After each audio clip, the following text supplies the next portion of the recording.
The story revolves around Niro, a slave boy, in a world whose peace was once threatened by the Shadow Lord Secneum. Join Niro and his mission to change a world where slaves are not treated as humans. The story starts by introducing us to a couple. They're on their way back after collecting logs in the woods when they stumble upon an area littered with rotting corpses. They didn't give much of a reaction, indicating that these kinds of scenes were common in their world. As they continue to go their way, the cries of a baby come out of nowhere. As the two turn back, they find a baby in the arms of a dead elf. His father probably left to get milk. At first, they held back their urges to help the child, but as the cries continued, the woman couldn't help but save the child. It was then revealed that the couple are slaves, which explains why they were hesitant to save the baby. They didn't want to bring a baby into their hellish world. Fast forward to 5 years later, we're met with a child once again, who the couple has named Niro, the main protagonist of the story. We also find the mother, who is now pregnant. Since Niro is now 6 years old, the father takes him to a hatch hidden by a piece of cloth. The hatch leads to a hidden tunnel built by the father's ancestors. The tunnel is filled with books, and the father explains that this place was made by their ancestors to prepare their descendants. The father then instructs Niro to keep that place a secret and use it to silently prepare for when the world inevitably changes. That's a death flag, if I ever saw one. True enough, the father dies on the next panel. On his grave, we see Niro, his mother, and two little girls, Niro's siblings. So several years must have passed since the father revealed the tunnel. While he grieves in the father's grave, an unfamiliar man appears, who's then revealed to have killed Niro's father by putting poison in his medicine. The man plotted the death of Niro's father because he regretted not being able to buy the mother at the auction house in the past. This man is a mega simp. Knowing this, the mother was furious. But since the man is a commoner and has a higher social status as slaves, the mother cannot do anything but curse him. As the man is leaving, he foreshadows the possibility that the woman would be sold off as she's no longer useful. A few days later, the mother did end up getting sold by the master to his husband's killer. She cannot do anything but comply, leaving Niro alone with his two siblings. Poor Niro got orphaned twice now. Shortly after, Niro and his siblings find his mother lying dead in the street. Ah, the hair of death wins again. Niro can't do anything but cover his siblings' eyes. In the background, the killer is being arrested by two guards. Niro, with his newfound determination, decides to make the change his father once sought and protect his remaining family. Dang, the author really did the MC dirty. Niro continues to train in hopes of becoming strong enough to protect his family, as Niro and his two siblings, Wendy and Sylvie, prepare to sleep. The twin girls express their concerns about going to different masters. So, Niro explains to them his goal to turn himself and his siblings into commoners by graduating in the academy, Excanum, where the current emperor, who was once a slave, graduated from. So the emperor basically had a zero to hero story. 1 year later, the emperor visits the town where Niro resides to attend a meeting. He was met with the nobles managing the region, the Regus family, and was introduced to the young master, Ivan, who, like Niro, plans to attend the Excanum Academy when he grows up. The emperor and Evan take a leisurely walk to his treehouse and engage in a conversation, in which Ivan expresses his desire to become a magician like his father and showcases his talent to manipulate magic at a young age. Suddenly, a herd of bulls starts stampeding in their direction. The guards tried to stop them but failed. Ivan, on the other hand, was able to stop one bull with his magic. Damn, even a kid was better than the guards. As the emperor prepares to unsheath his sword, Niro appears and stops the bulls with his power to commune, a power unique to elves. Little bro has that bull riz. All but one bull stops, which Niro promptly finishes off by grabbing a sword nearby and stabbing it. The emperor asks Niro if he used magic or communed with the bulls, to which Niro denies, as he explains it was because he was the one who fed the bulls, and animals are hesitant to attack those who feed them. When asked for a reward, Niro expresses his desire to attend Excanum, shocking everyone, including Evan. However, it turns out Niro communed with the animals to attack the emperor, and his heroic act was part of a malicious plan to receive a reward from the emperor. The emperor saw through this, so he punished Niro by sending him to the mines to labor for the rest of his life. Who would have thought tricking the emperor was a bad idea? That night, Niro, a bunch of other slaves, and escorts are on their way to the mines. During the trip, some slaves talk about their destination, a magic ore mine. One of the slaves explains that magic ore is known to be addictive to monsters, so monster attacks are common in mines which pose a risk to miners. So basically, monsters just want to get high. Relatable. At home, we find Wendy and Sylvie, who are worrying about their future now that they're alone. As Wendy reassures Sylvie, Two people enter the house, the elder master and a noble with blonde hair. The blonde noble wants to buy the twins for 300 gold. However, the master is reluctant to sell the two due to the nasty rumors about the buyer. But the noble continues to increase the price he's willing to pay. When the price reaches 600 gold, the elder master's expression changes. This dude needs Jesus very badly. In the next panel, we find Niro screaming due to his frustration, but he was promptly whipped as punishment by one of the escorts. Suddenly, a rabid wolf attacks and kills a slave. Thankfully, the escorts fended it off and they continued the journey. Once the slaves arrived at the mines, they were immediately ordered to work. One miner attempted to get out of mining and get into the administrative force as he was originally a commoner, but he was beheaded by the warden instantly. That man should have kept his head down. Sometime later, we see Niro mining inside when a monster suddenly appears, overpowering the warden and killing a guard. As the monster was about to kill the warden, Niro swoops in and kills the monster. In the next scene, we're informed that the master didn't sell off the twins to the blonde noble despite his persistence, and in the mines, Niro was promoted as a guard due to his skill with the sword. Finally, some good news. The MC has been taking a lot of L's. The warden explains that Niro is just a temporary guard, but since he's now on guard duty, the warden assigns an elite Dark Knight to teach Niro how to use a sword. They notice that Niro is improving quickly and realize that Niro is probably a natural-born genius, so it's unfortunate he's a slave. During the training, we see a goblin behind the hills, most likely planning an attack. Niro is about to go back to mining with a smile on his face when he stumbles upon other slaves who are upset that he was in a better state than them. Ah yes, it's been a while since we've seen annoying side characters. After this clash, an elderly slave talks to Niro, who calls out how ungrateful the other slaves were, but it was natural, as it was human nature to hate people who are doing better than them. Moments later, the sound of a horn is heard, signaling combat. As Niro comes out of the mine, he sees the warden on his knees in front of a massive monster leading the goblins. Man's got a neck longer than one piece. The warden states that they already called for reinforcements, but just then, he was beheaded by the giant monster. The elite Dark Knight, the teacher of Niro, appears and kills a couple of goblins, but he was promptly killed by the giant monster as well. Should have hired the goblin slayer instead.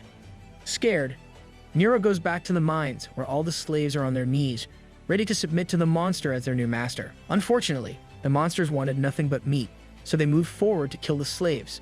But Niro protected them by killing the goblins. Outside, a portal appears, killing a monster with fire magic. Back inside the mines, we see Niro at the tip of the giant monster's sword, on the verge of death despite his success killing the goblins. As the monster was about to kill and eat Niro, the Emperor appears, killing the monster with fire coming out of his sword. As his last words, Niro wanted the Emperor to bestow his deed to his sisters, but the Emperor refused to do so as he heals Nero's wounds. 3 slaves step forward, stating that Niro was useless, and they were the ones who protected the mine. Seeing through their lies, the Emperor burned them to crisp with his fire magic. Keep in mind, lying to the Emperor will always go badly.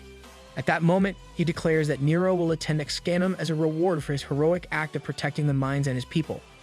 Niro is with Wendy and Sylvie once again, bidding an emotional farewell as he must attend Excanum.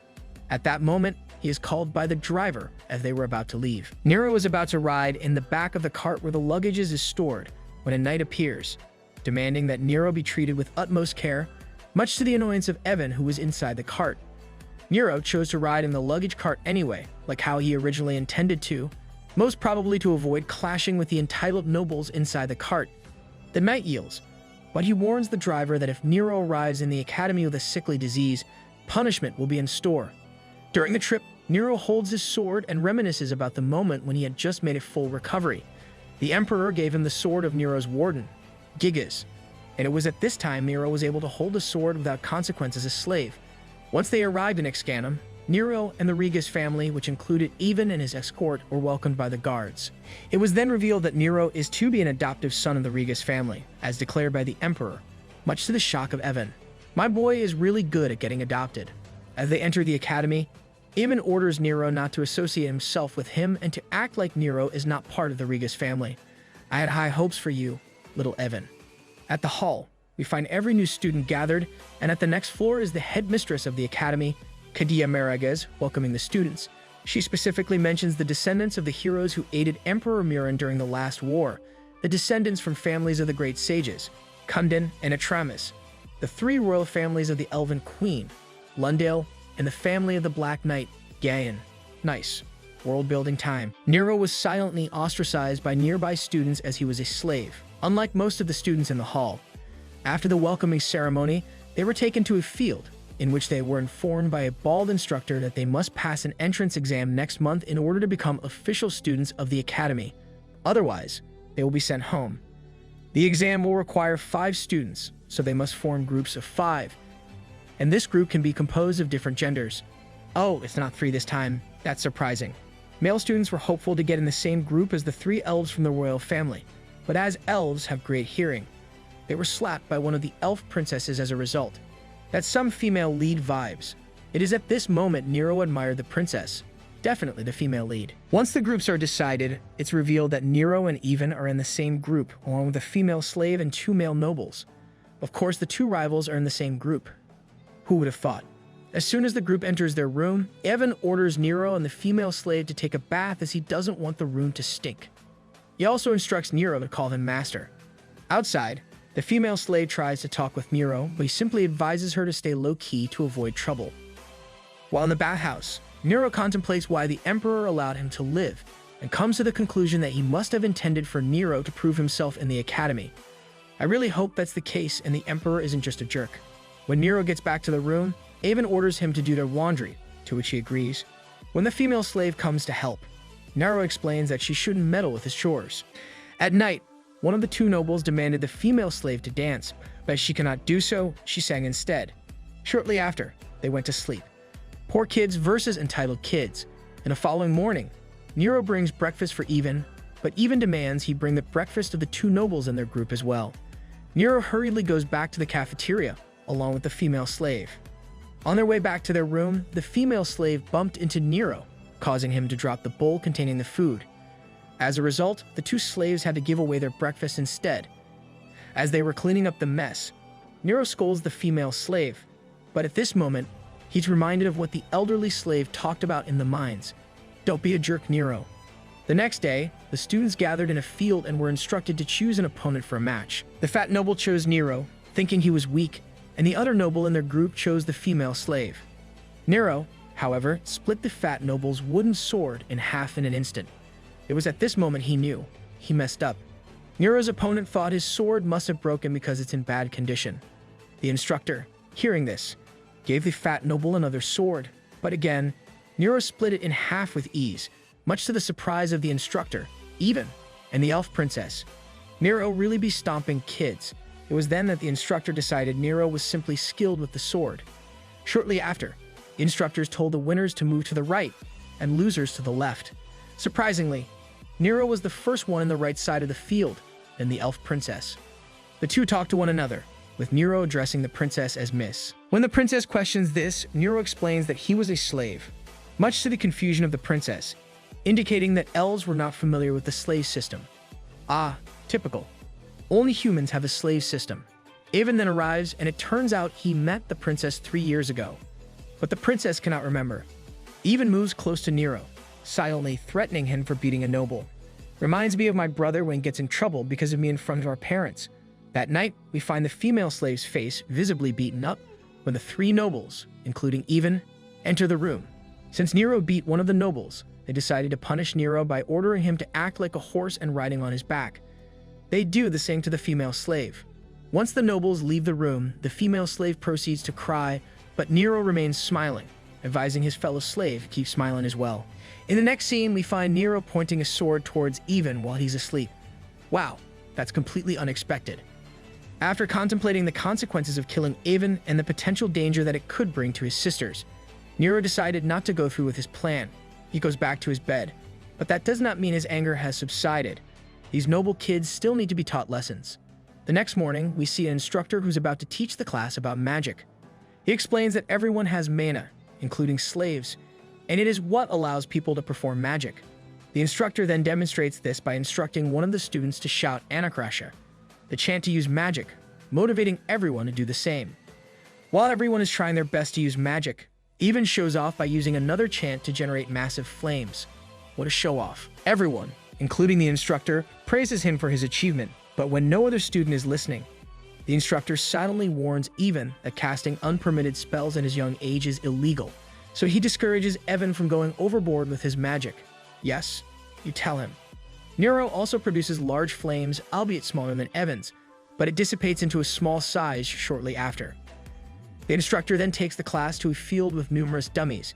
He intends to teach the class Fire Arrow.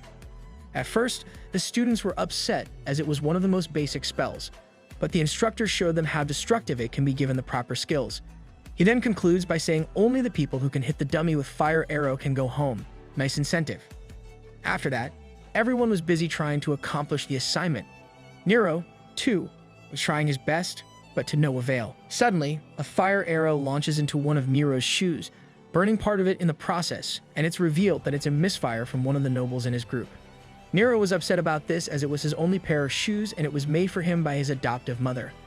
I really wish the exam comes already and these two spoiled nobles are sent home. As the sun sets, we see Niro still trying his best to hit the dummy with his fire arrow. Aside from the instructor, he was the only one left in the field. When he finally succeeds, he thanks his instructor for his patience, but the instructor states that he knows Niro was holding back, and Niro must show his full potential if he wishes to avoid punishment. That's when Niro launches a large fireball to the dummy, destroying it completely. And that's when the instructor knew Niro was the MC. The instructor asks Niro the reason for hiding his strength, to which Niro answers is because he doesn't want to stand out. The instructor then realizes that Niro does not fear the nobles, but despises them. So he advises Niro to control his anger as anger will only consume him. Later, one of the instructors explained that the exam will begin in 3 days, and it'll be a test of strength. In this exam, 2 members in each group will fail. Finally, 3 days to go before the 2 spoiled nobles are gone. During the exam, they can only use 1 weapon and 1 spell, Fire Arrow. Their goal is to reach the end of a trail in which monsters will be lurking and will be trying to kill them. The students were shocked as they were never informed about this level of danger in the academy beforehand. But since the instructors can revive them if they were to die, it was perfectly fine. Apparently, in this world, people don't die if they are killed. Of course, many students were against this idea. The nobles, in particular, demanded that this was unacceptable. But the magic instructor explained that what happens to them is of no concern to their parents, as they are now soldiers. The parents have also agreed to these conditions. But if there's a student who wishes to forfeit before the exam, they can do so freely. Unsurprisingly, no one forfeits. So the exam will proceed without issues in 3 days. Lastly, the female instructor explains that at the end of the trail, there's a wooden bridge. Here, the students can defeat their group mates should they ever meet, since only 3 will remain in each group. This excited Niro, and probably the readers too. Finally, time for payback. As Niro wakes up the following day and he finds his shoes torn apart, it turns out one of the nobles in his group used it for his morning jog, destroying it in the process. These little shits really can't stop being annoying. But this just makes the payback much more worthwhile. The female slave asked the female instructor for a new pair of shoes, but it wasn't possible to get one. Then, the day of the exam arrives. Niro, Evan, and the 2 nobles are at the entrance of the trail, with the female slave nowhere to be seen and can potentially be disqualified, which upsets Niro. Regardless, the 4 start to their way to the goal. Niro struggles to navigate the trail and fight the monsters as he was barefooted. However, the female slave arrives, giving him a new pair of shoes she made with her own shoes. Must protect that smile at all costs. Despite being in tick-tock condition, the 2 nobles also struggle to defeat the monsters and even sustains injuries along the way. They talk big, yet they're this weak. Once they reach the intersection of the routes, they meet up with Evan. While they were talking, Niro takes the chance to go to the wooden bridge before them and prepares to defeat the nobles. Finally, the fat noble moves toward Niro, demanding him to move, but Niro refuses and stabs him in his shoulders. Niro then pushes the noble to the side, causing him to fall, but as promised, the instructor saves the noble from falling to certain death. The other noble walks towards Niro and swings his sword, but Niro easily blocks it, breaking the sword in the process. With no weapon, the noble uses Fire Arrow, thinking Niro cannot counterattack as he had no talent in magic. Little did he know, Niro was goated at magic. Much to the noble's surprise, Niro launches an even bigger Fire Arrow, causing the noble to fall. Now, it was Evan's turn to fight Niro, who asked why Evan knew destroying shoes would make it impossible for Niro to pass the exam. Evan refuses to answer, and their fight ensues. They were on equal footing at first, both in magic and swordsmanship, when Evan uses an unpermitted spell, teleportation. That cheating bastard.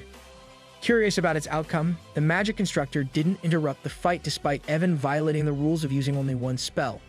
After catching Niro off guard, Evan launches a powerful flame attack, causing Niro to almost fall, but he manages to hold onto the bridge's ledge.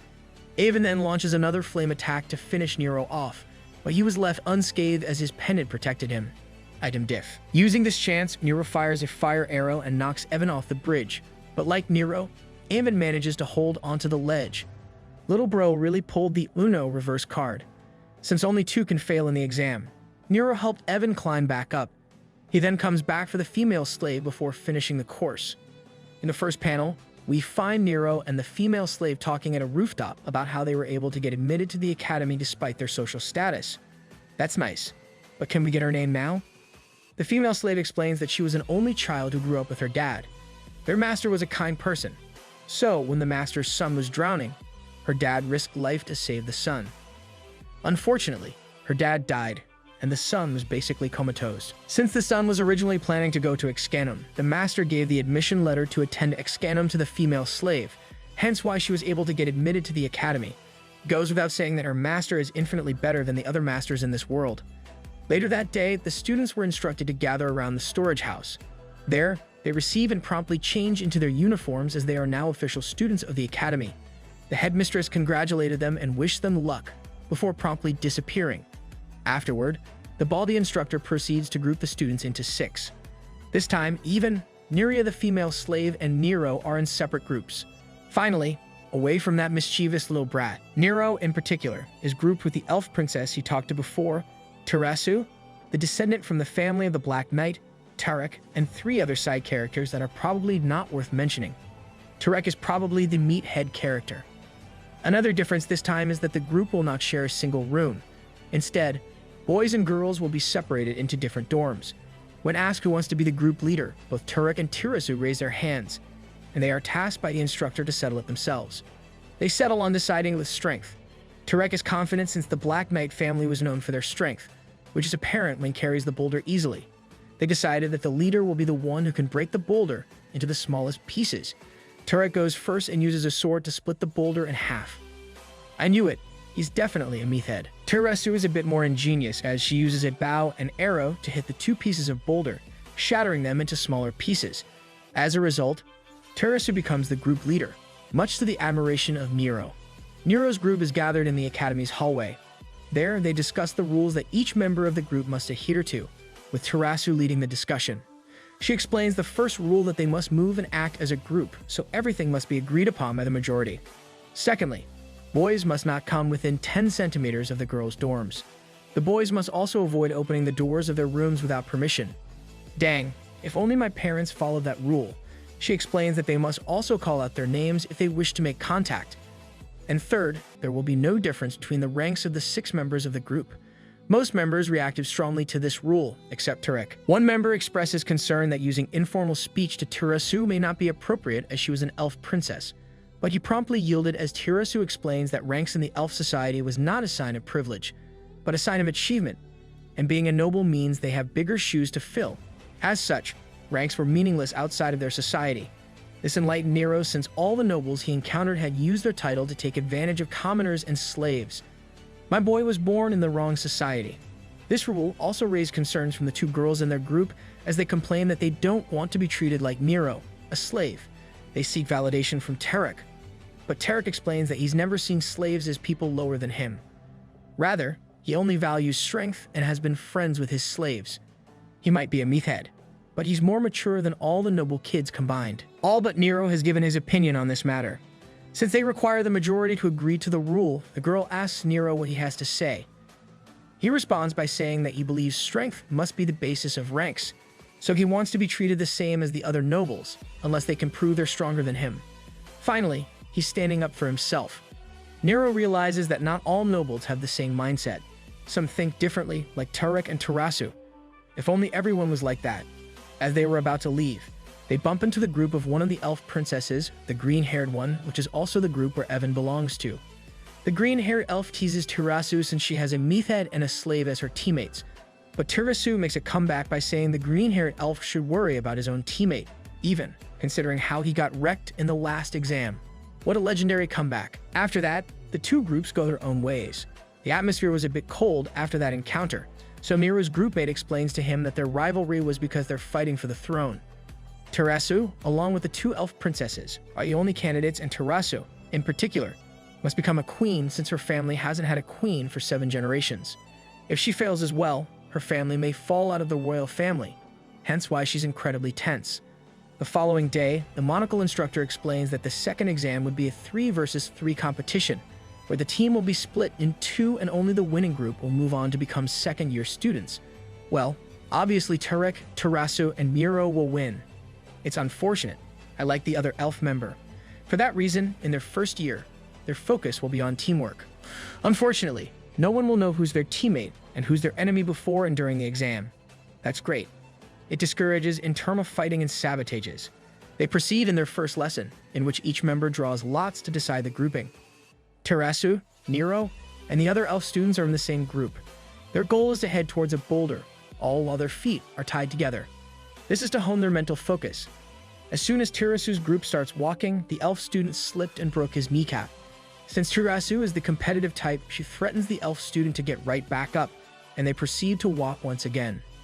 Terasu's group continues to struggle with the exercise, but Tarek's group is easily dominating since he's carrying the 2 girls rather than walking in sync with them. Tarek is literally carrying his team. Back to Terasu's group, the elf student falls again, so Terasu promptly hits him repeatedly. Much to Niro's surprise, the elf student seems to be enjoying the attention. So, Niro does the same, and then the elf student, and that's how they lost the exercise. As they prepare to go back to their rooms, Tarek removes his uniform to reveal his muscular body, which the 2 girls admire. Tarek is the Riz Lord, but since it was inappropriate, Terasu threatens him to do that in their own room. So, the boys ran to their room, but rather than entering their room, they decided to peek at the girls' room instead, led by Tarek. Terasu catches them in the act and pulls a knife on them, leading the 3 boys to fall, who knew Tarek would be the pervert character. The next day, the group and the monocle instructor head to the spirit forest, where their first field examination will take place. The instructor explains that the forest is full of powerful spirits. He instructs Terasu not to use her power to commune with these spirits in this challenge, since the goal of the exam would be to get to the designated location while avoiding and defending against these powerful spirits. In the end, it requires teamwork as they have to watch out for each other's backs. He then signals the start of the challenge, but before Niro can get inside the forest, the instructor takes his pendant, indicating that the pendant may have a feature related to spirits. This pendant sure is more mysterious than Elle and Kira. In the next scene, we see the spirit of the ground who's about to hit Terasu. She instructs the orange-haired girl to cast the defensive earth spell, but the girl forgot the incantation, just as the hit was about to connect. Niro saves Terasu by blocking the hit with his body. After taking the hit, Niro falls to the ground. Terasu and the girl were worried for his life, but the instructor isn't worried as he casted a protection spell on the students when they were asleep. True enough, Niro woke up, clearly enjoying the attention, so Terasu healed him with her elf powers. Then, they continued to go their way. During the trip, Terasu states that she was thirsty, so Niro hurriedly looks for a leaf and uses it to gather water, which he then gives Terasu. Oh no, Niro has become a massive simp. During their conversation, the orange-haired girl senses movement nearby and shoots a fire arrow in that direction, hitting a hatchling in the process. Terasu recognizes that it's a green dragon's hatchling, meaning they become an enemy of the forest and the green dragon. Queen of the forest will soon appear, when a teammate triggers the boss fight while you're still unprepared. Once the queen arrived, everyone bowed down. Terasu communes with the dragon and offers their deepest apology, explaining that they didn't intend to hurt the hatchling. However, the queen cannot be convinced and states that only by offering the person who hurt the hatchling as a sacrifice will the queen's anger subside. Hearing this conversation, Niro takes the blame instead and explains how it all went, except rather than the orange-haired girl, he tells the queen that he was the one who hit the hatchling. After this, Niro was able to convince the queen to let this go, but after learning that Niro was a half-elf, which was considered the cursed race by the elves, Terasu was in shock. Terasu exclaims that half-elves are the cursed race and leaves. After that, the monocle instructor instructs Niro to come see him after the challenge. The group continued to head towards the designated location, and while in a fight against the water spirit, Niro casts a protective spell towards Terasu to protect her, but she dodges it intentionally and is hit by the spirit. She's griefing the team so hard. While Niro was helping her up, Terasu declines his help and tells him that she and him will be strangers from now on. After the challenge, Tarek greets them, but they don't greet back. Much to the surprise of Tarek, Niro proceeds to meet with the monocle instructor, who then explains the relationship between elves and half-elves. Nice, world-building time. He explains that half-elves have both the harmonious side of elves and the chaotic side of humans.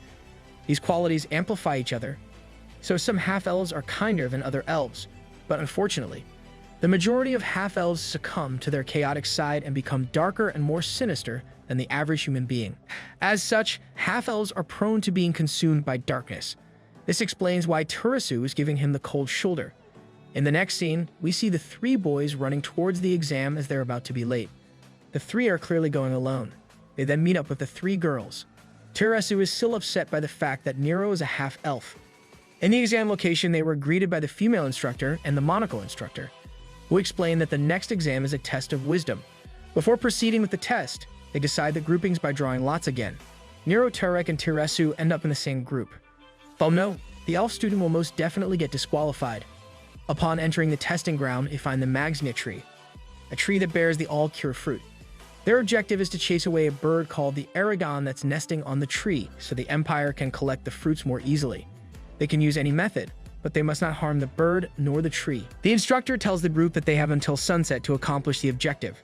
After he leaves, Terasu instructs Niro and Tarek that they don't do anything reckless as she tries to think of a solution, and she promptly leaves. Moments later, we find the other group going at it immediately. I bet they'll get disqualified right there and then. The black-haired girl uses her bow to shoot an arrow to perhaps startle the bird. The elf student tries to stop her, but she's already launched the arrow. This backfires and hits the stem of a fruit, causing it to fall. The professors appear right after and disqualify the group for wasting the sacred fruit. Oh man, too bad they had to take the elf student down with them. It was then that the professors explained that the purpose of this exam is to filter out soldiers who are unable to follow orders. Seeing this, Tarek assumes that they're group 1 by default, but the monocle professor explains that both groups can be disqualified in this exam, and there are no winners by default. So, Tarek and Niro continue to wait for Terasu to think of a solution. It's already past 2, so the two worried. At that moment, Terasu comes back with a snake. She plans to use these snakes to show the Aragon that her hatchlings will be at risk if the bird remains nestled in the three. Unfortunately, this plan backfired as well as Aragon simply feeds the snakes to her hatchlings. Upon seeing this, Terasu instructs her groupmates to just YOLO and steal one of the hatchlings, but the Aragon is too strong and prevents them from climbing. Terasu, with all hopes lost, decides to use the same method as the previous group used to use a bow and arrow and threaten the bird. Again, it didn't work as the Aragon is too strong, and she falls on her knees. After much contemplating, Niro comes up with a plan to threaten the Aragon, a force of nature, with another force of nature. More specifically, he proposes to use a wildfire. Nice, my boy Niro pulling through for the team. Niro, Tarek, and Terasu proceed with the plan right away. They use their magic to generate a wildfire. The smoke startled the Aragon, but it wasn't enough. So, Terasu used an unfamiliar magic spell to amplify the flames, scaring away Aragon completely. And as such, they have passed the test. The monocle professor states that it was the perfect solution as Aragons were vulnerable to fire as they rely on the power of the wind. In the next scene, we find Tarek and Niro saying their goodbyes to a crying Jen, their elf friend, who then promptly leaves. Too bad, he was one of the decent characters in this story. Shortly after, Terasu arrives after taking a bath and asks Niro to come inside the room. The two boys react strongly as they have perverse thoughts about the situation. Inside, Terasu offers Niro some expensive tea, which Niro had trouble taking as it was too expensive. Then, Terasu explains her situation to Niro and why she acted coldly toward him. She tells the story of her uncle, a half-elf, who she was close to in the past. He was kind to her, even though he was shunned by her family. The uncle then fell in love with the housemaid, Adele, but due to the difference between their status, he was forbidden by the family elder to see him again. That's when he became corrupted by his chaotic side, leading to a massacre. I see there are also some assholes in the elf society. For that reason, Terasu has decided to never believe in anyone else again, especially half-elves, hence her attitude towards Niro. Niro reassures her that he won't take that path, and as the atmosphere becomes heated, Terasu takes a moment to shoot an arrow toward the window, which turns out is where Tarek is as he's trying to peek at the two. After that, Terasu leaves the room. Tarek really had to ruin the mood for Niro, lol. After having passed the second exam, the bald professor congratulates the remaining students. Like last time, they will be separated into different groups. That's too bad. I like the dynamic between the three. Unfortunately, Niro was grouped with a bunch of unfamiliar students. Terasu was grouped with one of the elf princesses and Even, while Tarek was grouped with Miria. Upon entering the room, they find that there's a mess, and like the entitled kids they are, they order Niro to clean the mess. Man, I wish he stands up for himself this time. They also assign him to be the group leader as they think it would be a hassle. In Tarek's group, other groupmates have the same attitude towards Miria, but Tarek interrupts by making it clear that discrimination is not allowed in that group, and they must abide by that rule since Tarek is the group leader. Yes, you tell them. You magnificent, Meathead. Meanwhile, in Terasu's group, Terasu proposes that she be the group leader, to which one of the members suggests Evan is also a good candidate. However, Evan declines and lets them decide for themselves. That night, we see Evan taking his clothes off and activating his magic, which is apparently a way to test the limits of his blood. Evan might be more of a pervert than Tarek. Terasu appears and stops him as it's possible to die if he keeps going at it, but he explains that he'd rather die than lose and shame his family's honor. The next day, every group is supposed to gather, but Niro's groupmates didn't appear.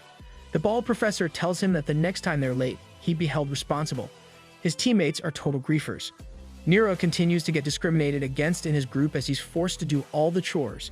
For the next exercise, they were taken to the Skibus Hills, also known as the birthplace of life as it was brimming with plants and animals. Their goal here is to exterminate blade rams roaming around the area since this animal isn't supposed to be in the Skibus Hills. In other words, blade rams are an invasive species in this region. They got lost and are going to get killed for it. Sad life. The students are tasked with killing as many blade rams as they can. The group that hunts the most will receive the reward for this exercise. The students are also warned that blade rams cannot be hunted alone, so they must work together. Let me guess, Niro will be forced to hunt alone. However, since the professors are not there to monitor the students, they must be extra careful since they won't receive any help, no matter how much they need it. As expected, Niro's groupmates just left him alone, so he was forced to hunt the blade rams by himself. They have worse coordination and teamwork than people in public lobbies. Niro manages to find and kill one blade ram by himself. While resting, another one appears. Since Niro wasn't able to catch his breath, he wasn't able to kill the second blade ram. After a long fight, the blade ram manages to push Niro off a cliff where he was injured severely. He cannot move and was unable to do anything, even when vultures flock toward him. However, Niro appears and scares away the vultures. She tries to get to him, but she falls and injures herself as well. As I said, we must protect her at all costs. Niro proceeds to heal Niro of his injuries, which surprised Niro since the professors have yet to use healing magic. Niro explains that she figured it out by herself by healing her severely injured friend in the past. Wow, so Niro is talented as well. Niro tries to cast healing magic, but Niro tells him it might be an innate ability she was born with. Niro then asks Niro why she's still able to help people despite being treated unfairly by most nobles. To which she explains that she simply ignores the bad things that happen to her and focuses on her goals. Niro, however, disagrees as he wants to conquer those things instead of ignoring them. Let's agree to disagree. After that talk, Niro meditates in hopes of regaining his mana. Niro does the same. After a while, they were able to recover their mana and energy and made a plan to climb back up. Niro decided to simply carve a path to the outside, and that's the mindset he decided to have from now on. Finally, some character development. The two manage to climb back up, and one of the guards monitoring the students finds them and takes them back to the group.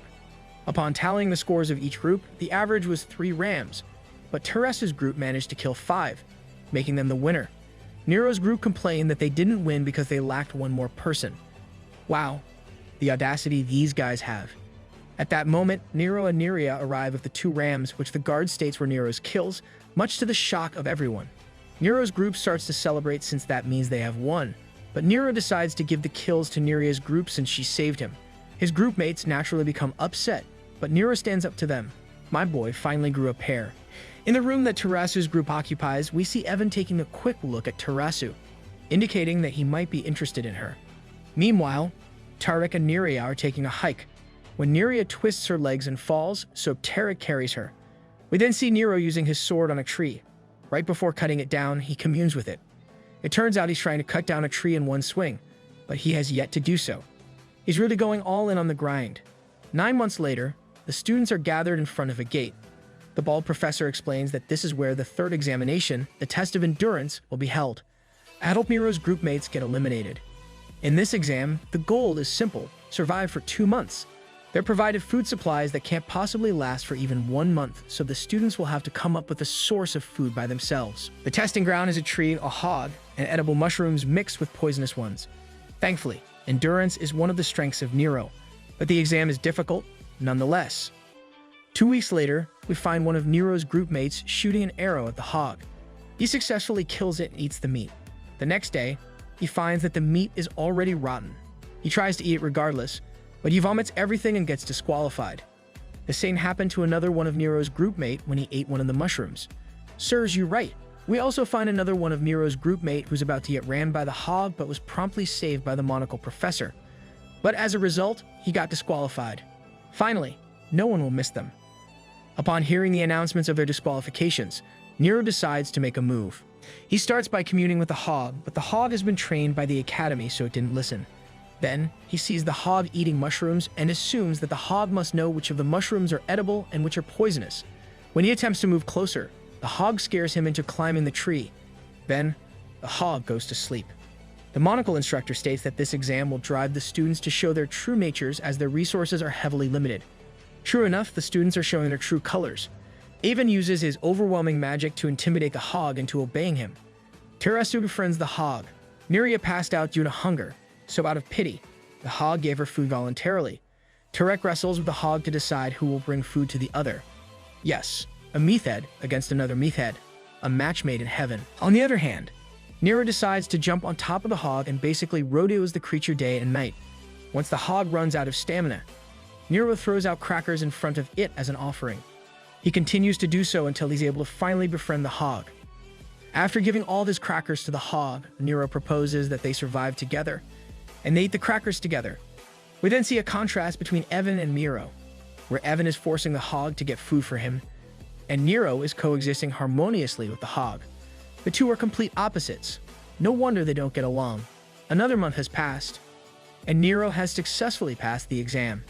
As always, the headmistress congratulates the students and new groups of 5 are formed. Again, Ivan and Terasu are in the same group, but this time together with Niro. It's like Naruto, Sasuke, and Sakura all over again. And like before, Terasu becomes the group leader. When another is being formed, Nuria was called, and as she goes to her group mates, she bumps into Niro. Niro then finds a much thinner and prettier Nuria. Oh, finally, the glow-up we've been waiting for. It turns out that after starving herself in the last exam and almost dying from hunger, Nuria lost a lot of weight. After greeting each other, they then go to their respective groups. Just like before, Terasu sets up the rules right away. She warns the 4 boys in his group not to come near her room. On their way back to their rooms, Niro bumps into Ivan, who, as always, expresses his irritation towards Niro. Little bro has no chill. In the next scene, we find the bald professor greeting Niro and the Terasu, which was a shock to Ivan since he greeted a slave before me. After that, the professor explains that they'll undergo a physical test. Nice. Niro will have his time to show off. The first exercise was to throw a heavy ball with a chain attached. The gray-haired noble went first, then Terasu, who threw farther than him. The other noble teases him for losing to Terasu before throwing the ball, but it also ended up falling short. Ivan then went next and was successful at throwing the ball farther than Terasu. Lastly, Niro threw the ball, surpassing the ball of Evan, even getting a bit salty. The next exercise was a running race. Terasu was able to dominate the competition since elves are known for their speed. So, Niro and Ivan were just fighting for second place. Niro was winning at first, but Ivan got incredibly salty that he was able to outrun Niro at the last second. Witness the power of salt. After the race, Terasu offered Niro a drink from her water bag, to which he responded by asking Terasu to drink first to see if it was poisoned. A callback to when Niro offered water to Terasu during their first year. They both laughed, which came as a surprise to Ivan since he rarely sees Terasu laugh. Ooh, Evan is getting a bit jelly. While Evan is carving a piece of wood, he sees Niro and Terasu conversing while drinking tea. Since he didn't think Terasu was the type to behave casually, Niro's intimacy with Terasu infuriated him. Evan is down bad. Later that day, the monocle professor meets up with Terasu's group. He tells them they'll be learning about large-scale magic attacks this time rather than single-target spells.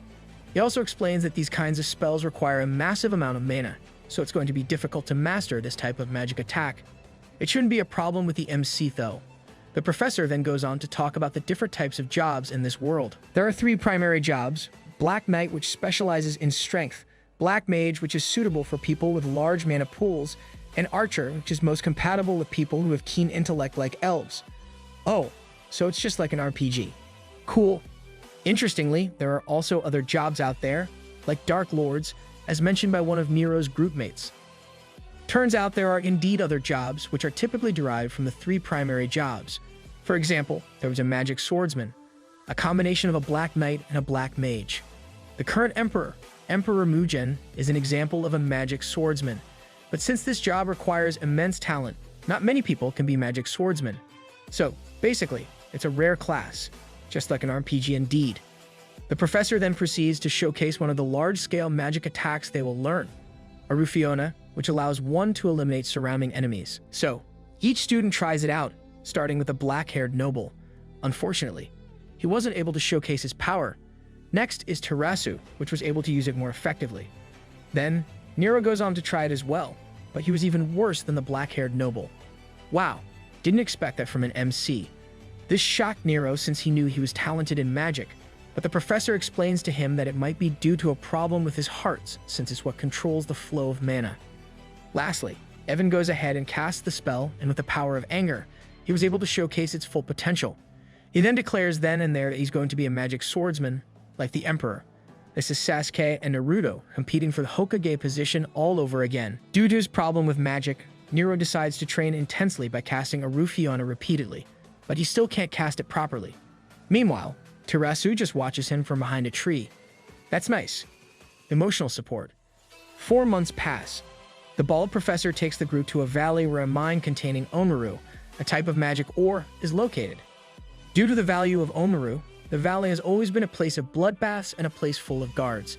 However, since it is a rest day, the academy has decided to use that opportunity to train the students. The bald professor explains that the test is to find the entrance to the mine, which is small and hidden.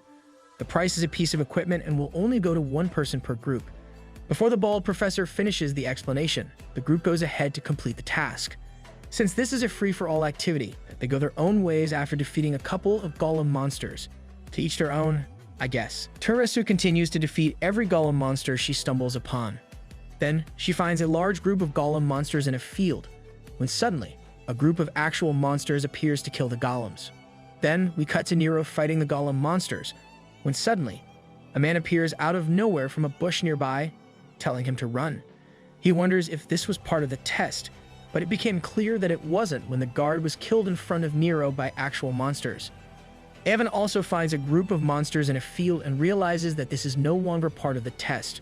Shortly after, he hears a scream. Unfortunately, the bald professor didn't hear this since he's sleeping in a cave behind a waterfall. Hey Baldy, your students are in danger. Niro, however, heard the scream, recognizing it to be Terasu's. Terasu got the short end of the stick there. We then find Terasu fighting a couple of the monsters by herself with her bow and arrow. However, it's clear that she'll slowly get overwhelmed as there are many more remaining. True enough, she runs out of arrows, and when she attempts to use a Rufiona, she realizes she's out of mana from using the magic arrows. Left with no way to fight back, the monsters attack her aggressively, but Niro comes to the rescue and kills the monsters. He tried to cast a Rufiona, but again, it didn't go off. His magic power is probably on a vacation right now. Seeing this, the monsters continue to attack the two, but Even also comes to the rescue and launches several magic missiles toward the monsters. With Even helping the two, they were able to hold their own against the army of monsters more easily. As the three stand side by side, the monster leader remembers the time when the three heroes were fighting against them 30 years ago. This time, however, Niro, Even, and Terasu are much weaker, so he commands his underlings to attack. This monster is really about to beat a bunch of kids. Niro states that he'll take the boss monster while Even and Terasu take care of the underlings, since Even is the only one who can cast large-scale attacks at the moment. However, Even, being the prideful noble he is, didn't agree with the plan. Regardless, Niro proceeds to attack the monster leader, but the monster beats him up easily after judging his swordsmanship. The monster really had the time to roast Niro. Even also tries to attack the monster, and though he did better than Niro, he was overpowered in the end and was punched, sending him to Terasu. Thankfully, he was able to block the damage with his mana shield. But now he and Terasu are out of mana, so Niro is their only hope. Come on, man. Show them who's the main character. Niro continues to defeat the small fries, but he's still unable to activate a Rufiona despite the immense amount of mana he feels within him. In the end, the monsters manage to attack him successfully. When Terasu was about to rescue him, he even stops her and suggests they run instead. We then cut back to Niro, who's having a moment in his inner thoughts. It's power-up time. After a while, he unleashes a massive wave of magic, eliminating all the monsters around him. After casting the spell, Niro falls unconscious. Distraught after the annihilation of his army, the monster leader tries to attack Niro, but the monocle professor appears and kills the monster, who then warns him that he's not the final boss. However, thankfully for the academy, the big titty headmistress is there and kills the boss instantly. The boss didn't even last for more than one panel. After the headmistress kills the boss, the other professors and guards proceed to annihilate the monster army. Then we find Niro in a cart being healed by the elf professor. Niro wasn't wearing a uniform, so when Terasu looked at him, she saw the pendant Niro was wearing and was surprised. Finally, they're gonna tell us what the pendant is. Back at the academy, the headmistress conducts an award ceremony for Niro, Terasu, and Even to reward them for their heroic act of fighting against the large army of monsters. Everyone cheered for Terasu and Even, but when it came to Niro, only Tarek and Neria cheered for him. But the other students followed suit. It was at this moment that Niro was able to receive praise from nobles. Nice. His life is finally changing for the better. After the ceremony, the bald professor tells them that they will be awarded 10 extra points for what they did, though it'll only be awarded in their 7th year. Each of them was also given an artifact. Niro thanks Evan for his help back in the valley, but even shrugs it off by saying he was simply testing his power. They then go their own ways when a professor teleports beside Evan and tells him the headmistress is looking for him. It turns out he was called because the headmistress wants to hand over the answer sheet for the last exam to Evan. Oh, you cheer. Just when you were getting better. In the next scene, the black-haired groupmate of Niro tells the group that the 4th exam will be a test of intelligence. As such, they are required to memorize the contents of the history book that is given to each of them. They have only 1 month to study, and they are to receive no help from anyone. That means there will be no study groups or anything of the sort. In addition, they can start studying tomorrow in the Great Library. Since Niro has been reading books since he was a kid, he was confident about passing this exam. What could go wrong? We then find Niro and Terasu walking in the hallway when Terasu suddenly asks Niro if he had read books about the elven family, to which he answers no since he didn't have books about elves. He asks Terasu where this question came from, but she just shrugs it off. Terasu is definitely hiding something. After that, we just see a montage of students studying and a scene where Niro was confused at the contents of the history book. After a month, the students finally received the results of the exam. Only 2 people failed, Ralph, who got 69. Nice. And Niro, who got 14 points. That's definitely sketchy. Since he failed, Niro was sent back home, escorted by 2 other slaves. On his way home, one of the slaves escorting Niro questions why he was relaxed, and promptly beats him. The slaves, Sarget, then explains that the Regis family permitted them to treat Niro as their slave, as his family is now the slave of the slaves. And here I thought only nobles were entitled. After arriving, Niro was greeted by Wendy and Sylvie. During their emotional reunion, a butler tells Niro that he's being called by his master. When he gets inside, the master throws a bottle at Niro, scolding him about treating Evan informally while inside the academy. Niro explains that they were ordered to behave that way, to which the elder master simply shrugs off, saying slaves should not talk back. As punishment, the master decided to sell off Nero's sisters. Much to Nero's terror, "You greedy bastard. I thought you were the good ones." What's worse is he's selling the sisters to Harvey, the killer of Nero's mother and father. Hearing this, Niro begs the master to kill him instead, but the master refuses. So, Niro goes to Harvey's house to beg him to buy him instead of his sisters. I really hope this guy dies soon. Ultimately, Harvey did decide to buy Niro after saying he's willing to do anything for him, even kill someone. When asked by the master why he changed his mind, Harvey explains that female slaves cost money to maintain, and male slaves are more profitable in the long run. Once they got to Harvey's home, Niro starts working right away, and for several days, he was overworked with minimal sleep. The author really likes doing the MC dirty. One night, the master calls Niro outside to vent his anger since he lost money. He proceeds by beating Niro to a pole with a whip. Harvey then provokes Niro by admitting that he's the one who killed his father by mixing poison in his medicine. He then admits to buying the mother and torturing her to death. Naturally, Niro became enraged and broke a piece of floor and prepares to stab Harvey. I can't wait to see karma hit this man in the face. Back at the academy, we see Tarasu walking in the hallway when he sees Evan talking about something related to Niro. Of course, it's aroused some suspicions in Tarasu, so she supposed a spirit to follow Evan's henchman. It turns out Evan was talking about Niro's book, and he ordered his henchman to burn it. But right before they burned the book, the spirit Tarasu summoned was able to snatch it from them. Yes, please tell me this will get Niro back to the academy. We then cut back to Niro about to stab Harvey, but he stopped knowing what would happen to his sisters. After that, Harvey continues to punish Niro while Niro utters demeaning words. Meanwhile, Tarasu is seen outside of a room, where the monocle professor interrogates the two henchmen of Evan. It turns out that the black-haired noble made a completely different version of the history book and gave it to Niro. That's why he failed the exam. The monocle professor tells them that they'll be executed if they don't reveal who ordered them to make a copy of the history book. So, they reveal that Evan ordered them. That's it. Evan is officially an irredeemable garbage. Hearing this, Tarasu was furious, so he went to find Evan and sees him with the headmistress, who enters a room. In the room, it was revealed that Evan and the headmistress had a deal, and since Evan has done his side of the deal, it's time the headmistress gives him his reward, which is to basically take his virginity. Wow, Evan is an even bigger simp than Niro.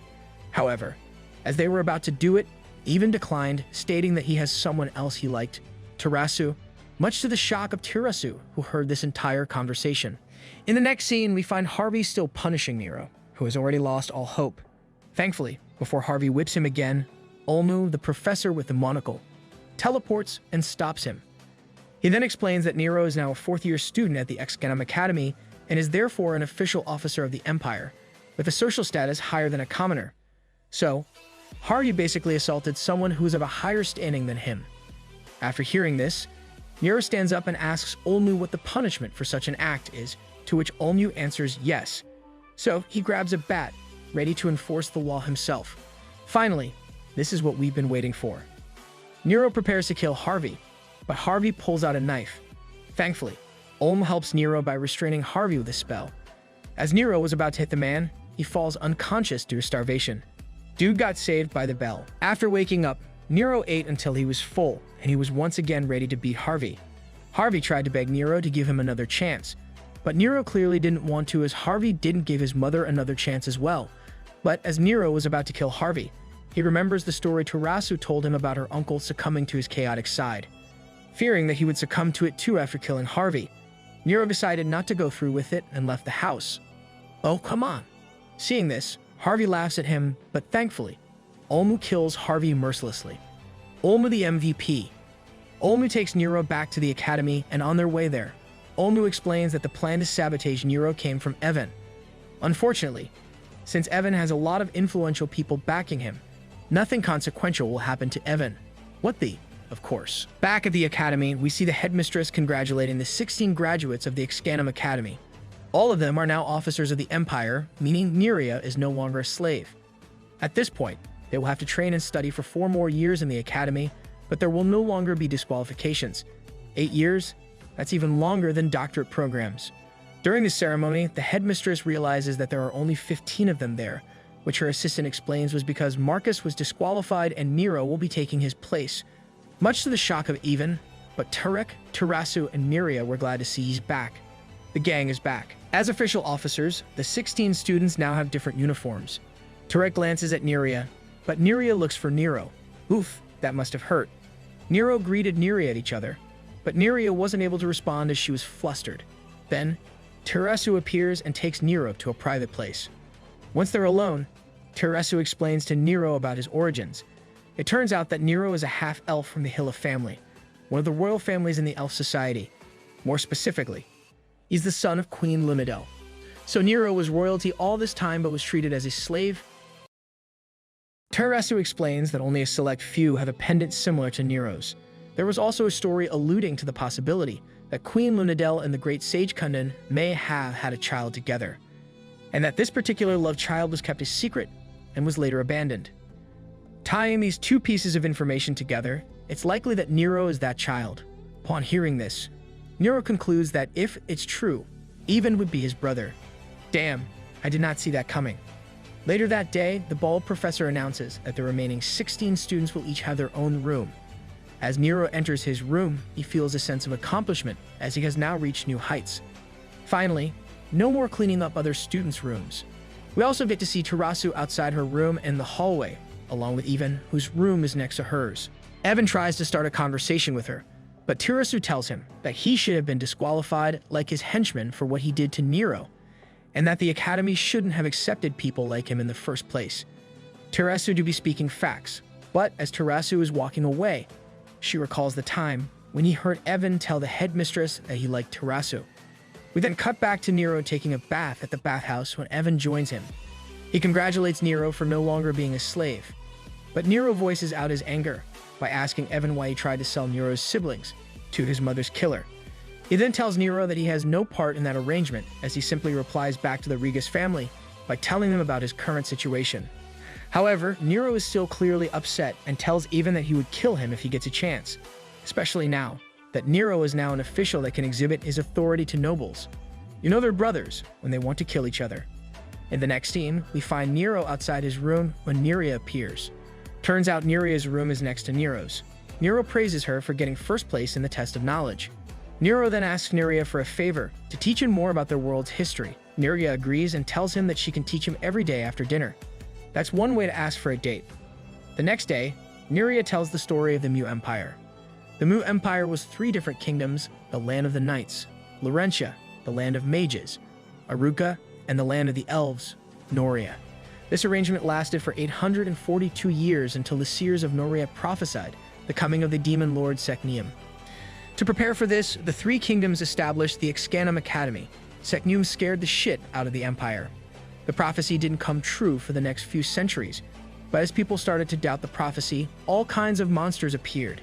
Thankfully, the Excanum Academy has already produced powerful individuals like the Shai, who wielded the legendary sword, Arcdane, also known as the current emperor, and 4 other heroes: Tarek's father, the Black Mag Gangan, the 2 genius mages, Estremis and Kundin, and the Queen Lunadel. The war against Secneum's forces lasted for a long time, with the 4 heroes leading the efforts to stop the monsters. And at some point during the war, Estremis, one of the 2 genius mages, made a breakthrough in his research, which is that a sacrifice is necessary. We then find monsters gathered on a hill stating that Secneum's resurrection is nigh. Then, the 5 heroes appear and attempt to stop the resurrection, but to no avail. So, the 2 genius mages call forth the Divine Lord using their blood. The Divine Lord appears, and the 5 bow down, pleading for the Lord to save them. Secneum, who turns out to be a hot chick, tries to attack the Divine Lord, but it is ineffective. Then, Emperor Muren thanks and apologizes to the Divine Lord right before slicing him through his shoulders. The damage he sustains is then reflected in Secneum, which gives the heroes a chance to kill her. Apparently, the Divine Lord Lugard and Demon Lord Secneum are one entity, so what happens to one will happen to the other. After that battle, the body of Secneum is split into 3 pieces.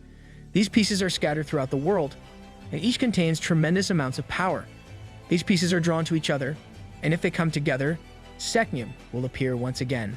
Thankfully, one of the heroes had a device to seal these pieces, called the Eyes of Lugard, which have been guarded since ancient times. Unfortunately, they only have 2 of them, as one has been destroyed, and the people guarding it have disappeared. They probably ran out of milk and went out to get some. They sealed one of the pieces in Noria and the other one in Aruka. The 3rd one remains unsealed. A few years later, when the 3rd piece was coming close to another piece, the heroes decided to take action, and the plan was to seal the 3rd piece in the body of someone with a powerful body that has a lot of mana. So, one of the heroes must be the sacrifice, and Kundin is the first one to step up. The real MVP, taking one for the team. Queen Lunadel is upset at his decision, probably because they're lovers, but Kundin still proceeds with the plan. As he's about to make the sacrifice, we find out that Estremis, Kundin, and Queen Lunadel are in a love triangle. Better love story than Twilight. He teleports to the 3rd piece and takes it in. His fellow heroes come to check in on him, but it turns out that Kundin has been possessed and is being controlled by the demon god, so he attacks the heroes. Estremis blocks it with his shield, but the shield breaks and disintegrates his arm. However, he still has a plan. while the possessed Kundin is fighting Muren. Extremis teleports behind him and casts a spell. The spell sacrifices the user, Extremis, and this time successfully seals the third piece and Kundin. Poor Lumidel, both her lovers are gone. With the sacrifice of the two genius mages, they were able to seal a third piece. As Niro ends her story, Niro starts to shed tears, realizing the sacrifices that have been made. The next scene shows Evan and the headmistress in the same room. Evan tells the headmistress that he wants more power, and as payment, he gives the headmistress his blood, the same blood of the heroes in the past. She's quite literally bloodthirsty. The headmistress wonders why he wants more power if he's already the strongest among his peers. But as he recalls his encounter with Niro, he states that he's not even close. During all this, a spirit watches. When Evan leaves the room, Teresu corners him and tells him that she knows he's scheming something and asks why he wants to harm Niro. Evan replies by saying Niro is a slave, which upsets Teresu. Teresu tries to hit him for it, but Evan blocks his hand and calls Teresu a hypocrite, saying that even Noria has lower-class people. That's classic, shifting the blame to someone else. Teresu states that they are different because the nobles in Noria take their responsibility more seriously and don't look down on lower-class people.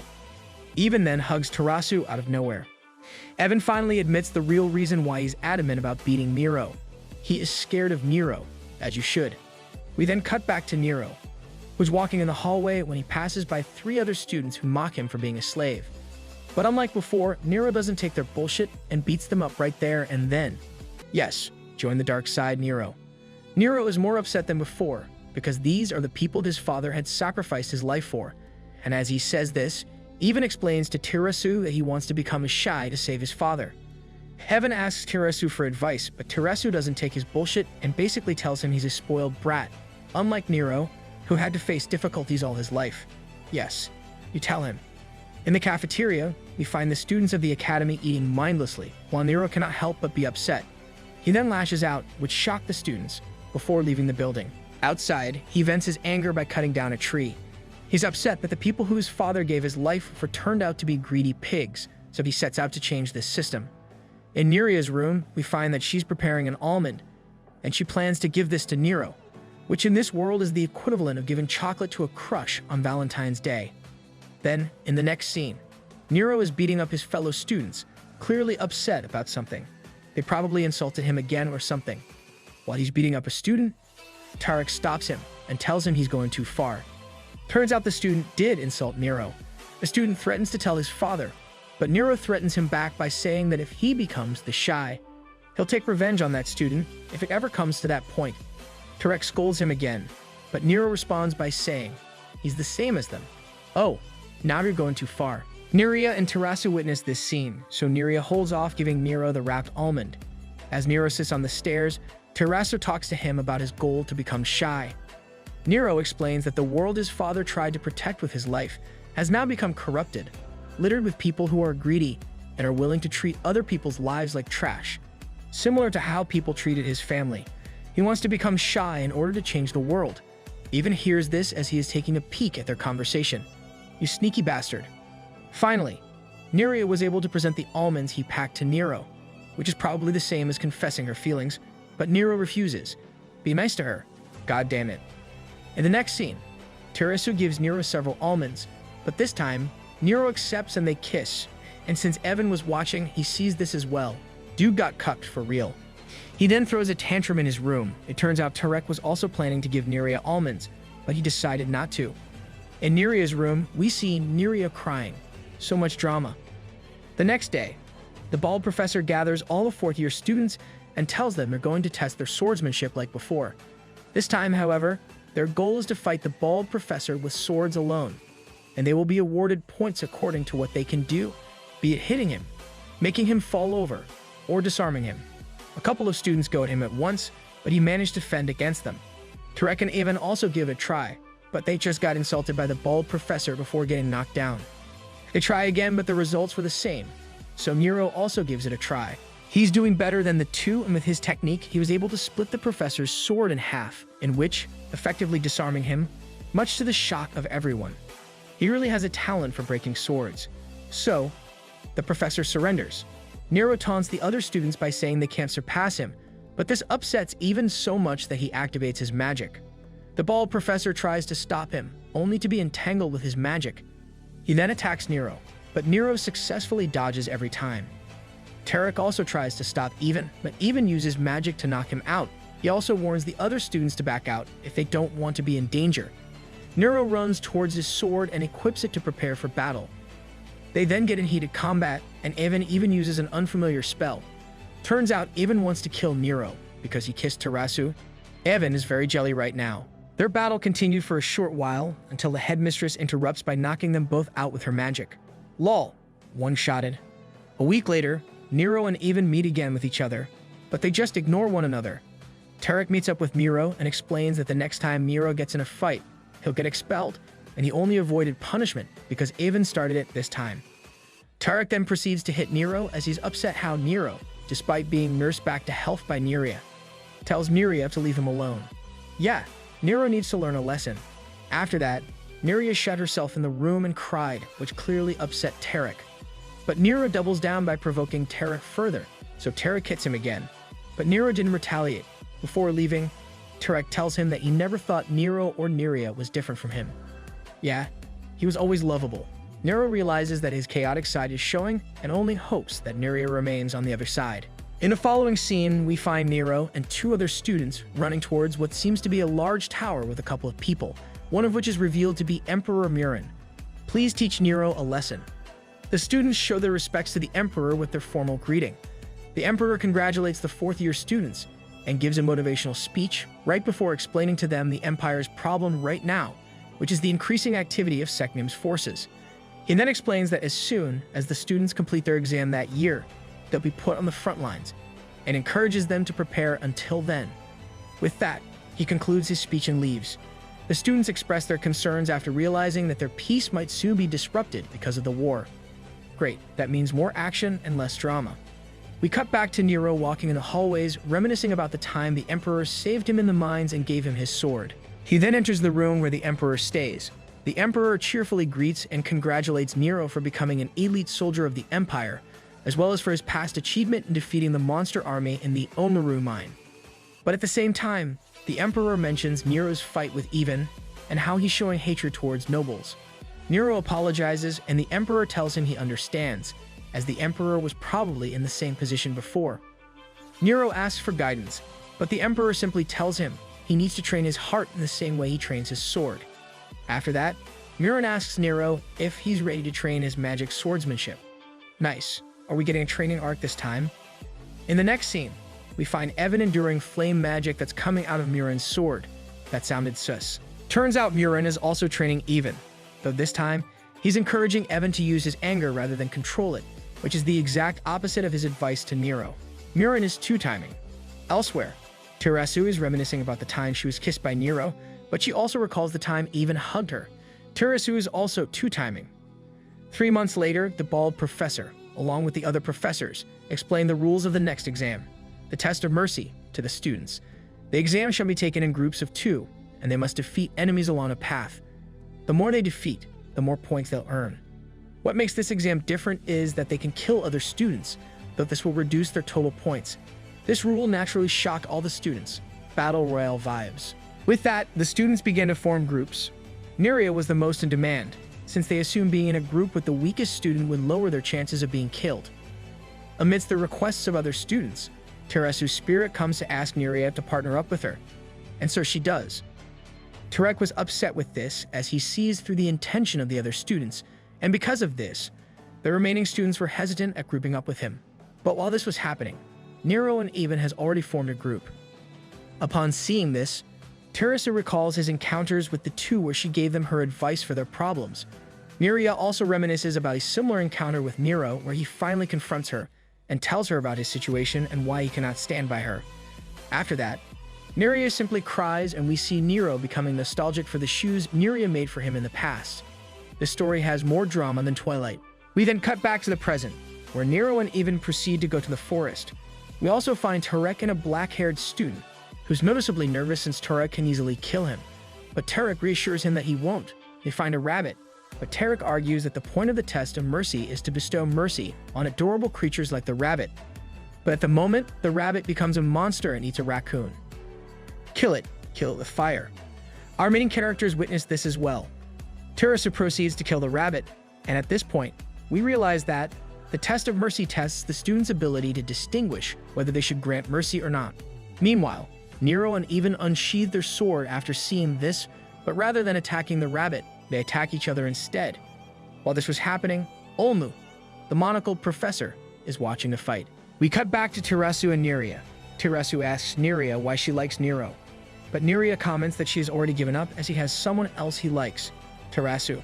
However, Terasu mentions that Niro used to like him, and it's all in the past now. We then see a flashback of Terasu and Niro's conversation. In it, Niro explains to Terasu that his feelings for her were that of responsibility, much like what he feels for his twin sisters. She just got sister-zoned. He then continues to talk about his flaws, why he saw Terasu as a ray of hope, and the fact that he came to like Terasu because she's what Niro aspires to be. In the end, Niro decided to put a stop to his effort to change himself, and that's also when Niro and Terasu decided to hold off on their feelings. While Terasu is telling this story, Niria cries as she was deeply concerned for Niro and wants to comfort him with all her being. Elsewhere, Niro and Even continue their fight. At first, Niro was getting pushed back and was even injured by Even, and hence, the trash-talking began. Again, we cut back to Terasu and Niria's conversation. Terasu realizes that Niria's feelings for Niro was that of a mother who wants to protect her child, the opposite of what Terasu feels for Niro, as she saw Niro as someone to admire and respect rather than protect. But instead of saying this, Terasu instead tells Niria that her feelings for Niro are similar to hers. In the next scene, Niro and Even are still fighting. The two are fighting evenly, so Niro decides to use the skills the Emperor taught him, but Even also does the same. When their sword clashed, the two realizes that they were both trained by the Emperor. This enraged Even, causing him to attack more furiously, and successfully pushes back Niro. Niro retaliates and disarms Evan, trash-talking him right after. Of course, Evan doesn't take this lightly and says Niro and everybody else are failures. He then uses his monster-like magic, only to end up getting knocked down again by Niro. So, Evan uses an even more sinister magic similar to that of the power of Secneum. At this exact moment, Kundin, who is sealed with the third piece, opens his eyes. Upon seeing Evan's appearance, Niro realizes he uses the same power as Secneum. After a bit of trash talk from Even, Niro attacks Even, cuts off his arm, and stabs his heart. Even still couldn't beat him with all his power-ups. Lamau. Elsewhere, Terasu kills a monster right before asking Niria if she thinks she can overcome the gap Niro has made between him and his peers. We cut right back to Niro and Evan's fight.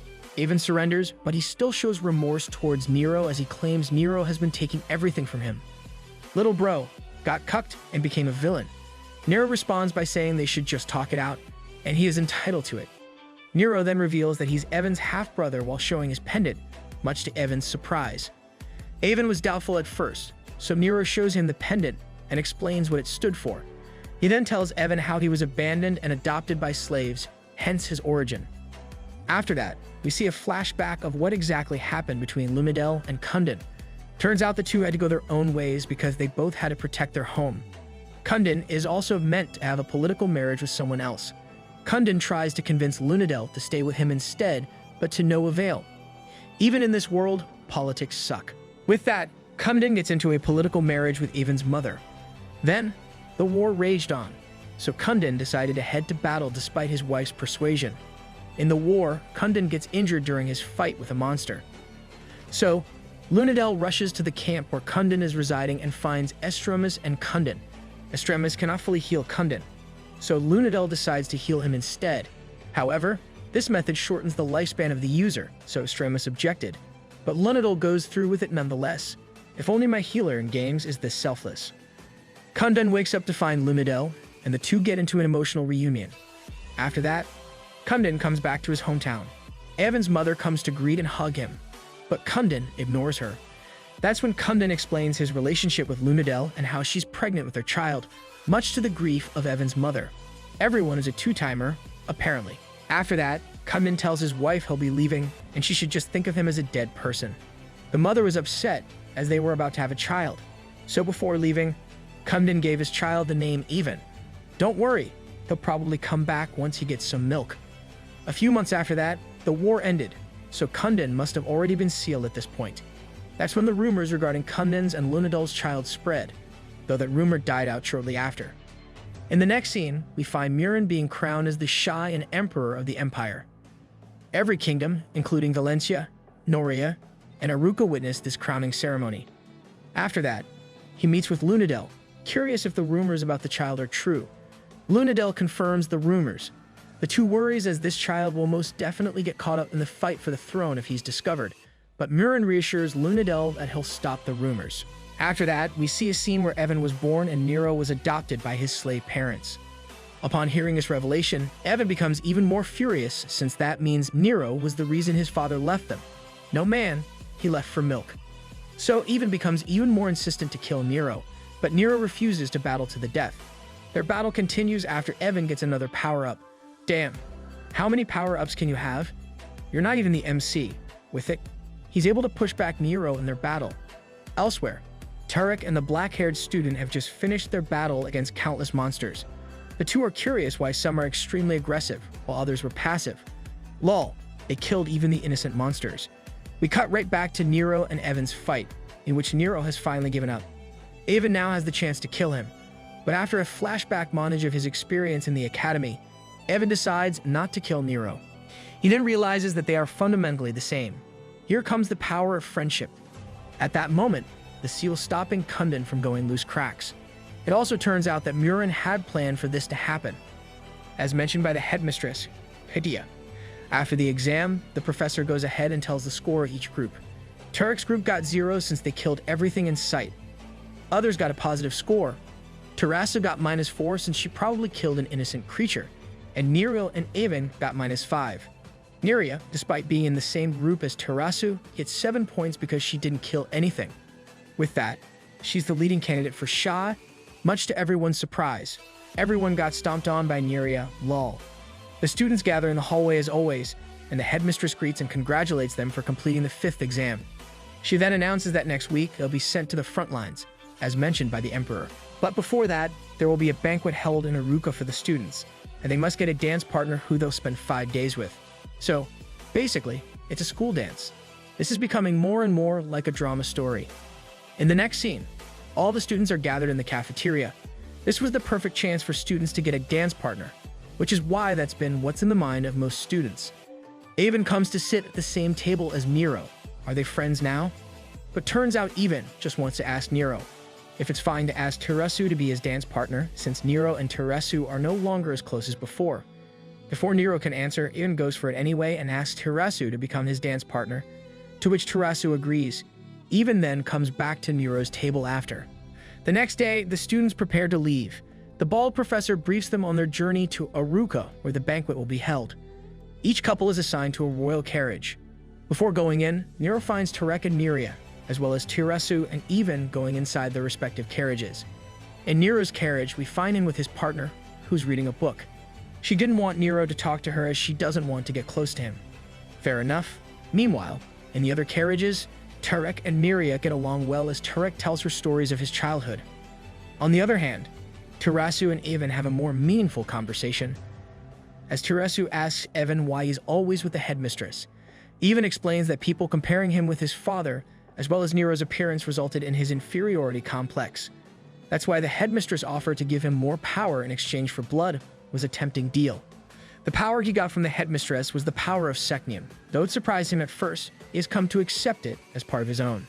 The journey continued and our characters began to come closer because of it. And all this time, Niro is just bored out of his mind.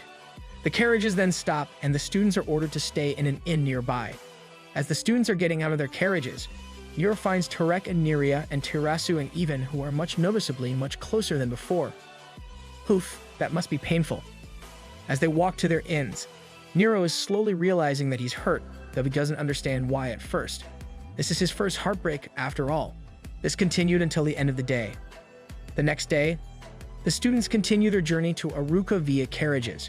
Terasu, upon seeing the violin in their carriage, asks Evan to play it. Evan goes along with it and plays a song. In another carriage, we see Tarek and Niria still talking about their childhood, though Niria is the one doing the most talking this time. All the while, Niro is struggling to converse with his glasses partner. In the next scene, the students are on a boat. Niro witnesses Terasu and even bonding. He's getting jelly now. So he leaves his glasses partner to lie down, but he also witnesses Niria comforting Tarek, who is seasick. He gets even more jelly. Finally, they arrive in Aruka. While in his room, a butler comes to give Niro his outfit, which he then wears. During a banquet, we see Niro being approached by two nobles, who probably want to make connections with him after assuming he's from a prestigious family. But upon knowing that he's a slave, they awkwardly withdraw. Lol, little bro probably has a noble repellent. After that, he finds Terasu in her beautiful outfit and is mesmerized by it, until Evan greets him in a friendly manner. Oh, are they actually friends now? Right after that, Evan gets into a dance with Terasu. How the turns have tabled. He also sees Niria and Tarek dancing, which probably makes him extremely jealous. Niro continues to be heartbroken after seeing Tarek and Niria closely dancing. It also made him realize he probably had feelings for Niria as well. He struggles to control his emotions, but then he looks at the glasses of alcohol and recalls the time when his father used to drink alcohol to supposedly forget his emotions. So Niro chugs a lot of alcohol. Oh no, he's an alcoholic. In another scene, we find Olmu, the professor with the monocles, dancing with the elf professor, who praises his ability to dance. Bro got the riz. At that moment, Olmu lets go of his partner and go back to being his vigilant self. Never mind. He realizes that the headmistress who likes to be the center of attention isn't there, so he assumes she's plotting something. True enough, he finds the headmistress plotting something with a suspicious person. The headmistress talks about the students in the battlefield, but Olmu cannot hear their conversation properly. He tries to get closer, but he alerts the headmistress, who instantly shoots a fireball in his direction. Thankfully, Olmu was able to teleport away. Back at the banquet, Niro was already drunk. Because of this, he proposes to dance with everyone he sees. As he's about to fall over, Terasu grabs his hand and keeps him standing. She then tries to escort Niro to his room. Even sees this and escorts Niro instead since he's technically his brother. Slowly but surely, Evan is getting softer. In the next scene, we find Tarek and Niria on the balcony. They were about to kiss, but Niria decides against it as she still has feelings for Niro. There's more drama here than in Wattpad stories. Meanwhile, Niro tells Evan he likes him, only to find out that Niro was referring to Niria. The next morning, we see Niro waking up from his hangover. He roughly recalls what happened that night, which embarrassed him. He then finds a letter, which is most likely from Evan, telling him he'll kill Niro if he ever has to do that again. Evan is a tsundere. Elsewhere, Olmu is checking a list of names of students and realizes that those who can potentially become a threat are separated from others. He proceeds to burn this list and make a new one, declaring that he's rebelling against the headmistress. As always, Olmu is the real MC of this story. The students gather in the hall. Niro and two other students arrive later, so they were scolded by the vice principal. Afterward, the vice principal announces that they'll be dispatched to Aruka and Noriev to fend off against Secneum's forces. This mission will serve as their 6th exam, the test of authority. This surprised not only the students but also Olmu. The students are then divided into 2 groups consisting of 8 students each. Group A will go to Aruka and Group B to Noria. The vice principal announces the students in each group. Unfortunately, Tarek is the only main character in Group A. The rest, including Niro, Terasu, Niria, and Evan, are in Group B. As they prepare to leave, Olmu tries to warn Group A, specifically Tarek, to do his best to survive. Why'd you have to give my boy Tarek a massive death flag like that? The students bid their farewells to their friends. Niria gives Tarek a bracelet she made herself, and Terasu bids farewell to the green-haired elf princess. With that, each group starts its journey toward the different regions. In the next scene, we find a camp of soldiers struggling to fend off against Secneum's forces. They brief the professors about their situation and how the enemies seem to have known about their attack. There's an imposter among us. After that, the bald professor announces that the army will be led by the professors and students. Olmu splits the army into 4. The first squad will be Niro and Niria. The second squad will be led by Terasu and Evan. And the third squad will be led by the remaining 4 students. In other words, the students will become the lieutenants of each squad.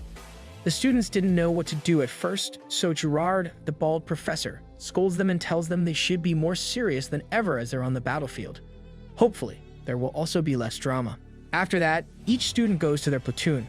We first find the platoon assigned to Niro and Niria.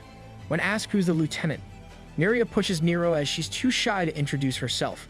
At that moment, we get a flashback montage of Niro's journey to become a soldier. Then he gives a motivational speech to the soldiers, which boosted their morale.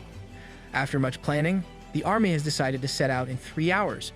Once the other people have left, Niro asks Olnu why they're not sending anyone to save the slaves that are being attacked by 100 monsters. However, Olnu argues that the life of the Lord is more valuable than that of the slaves.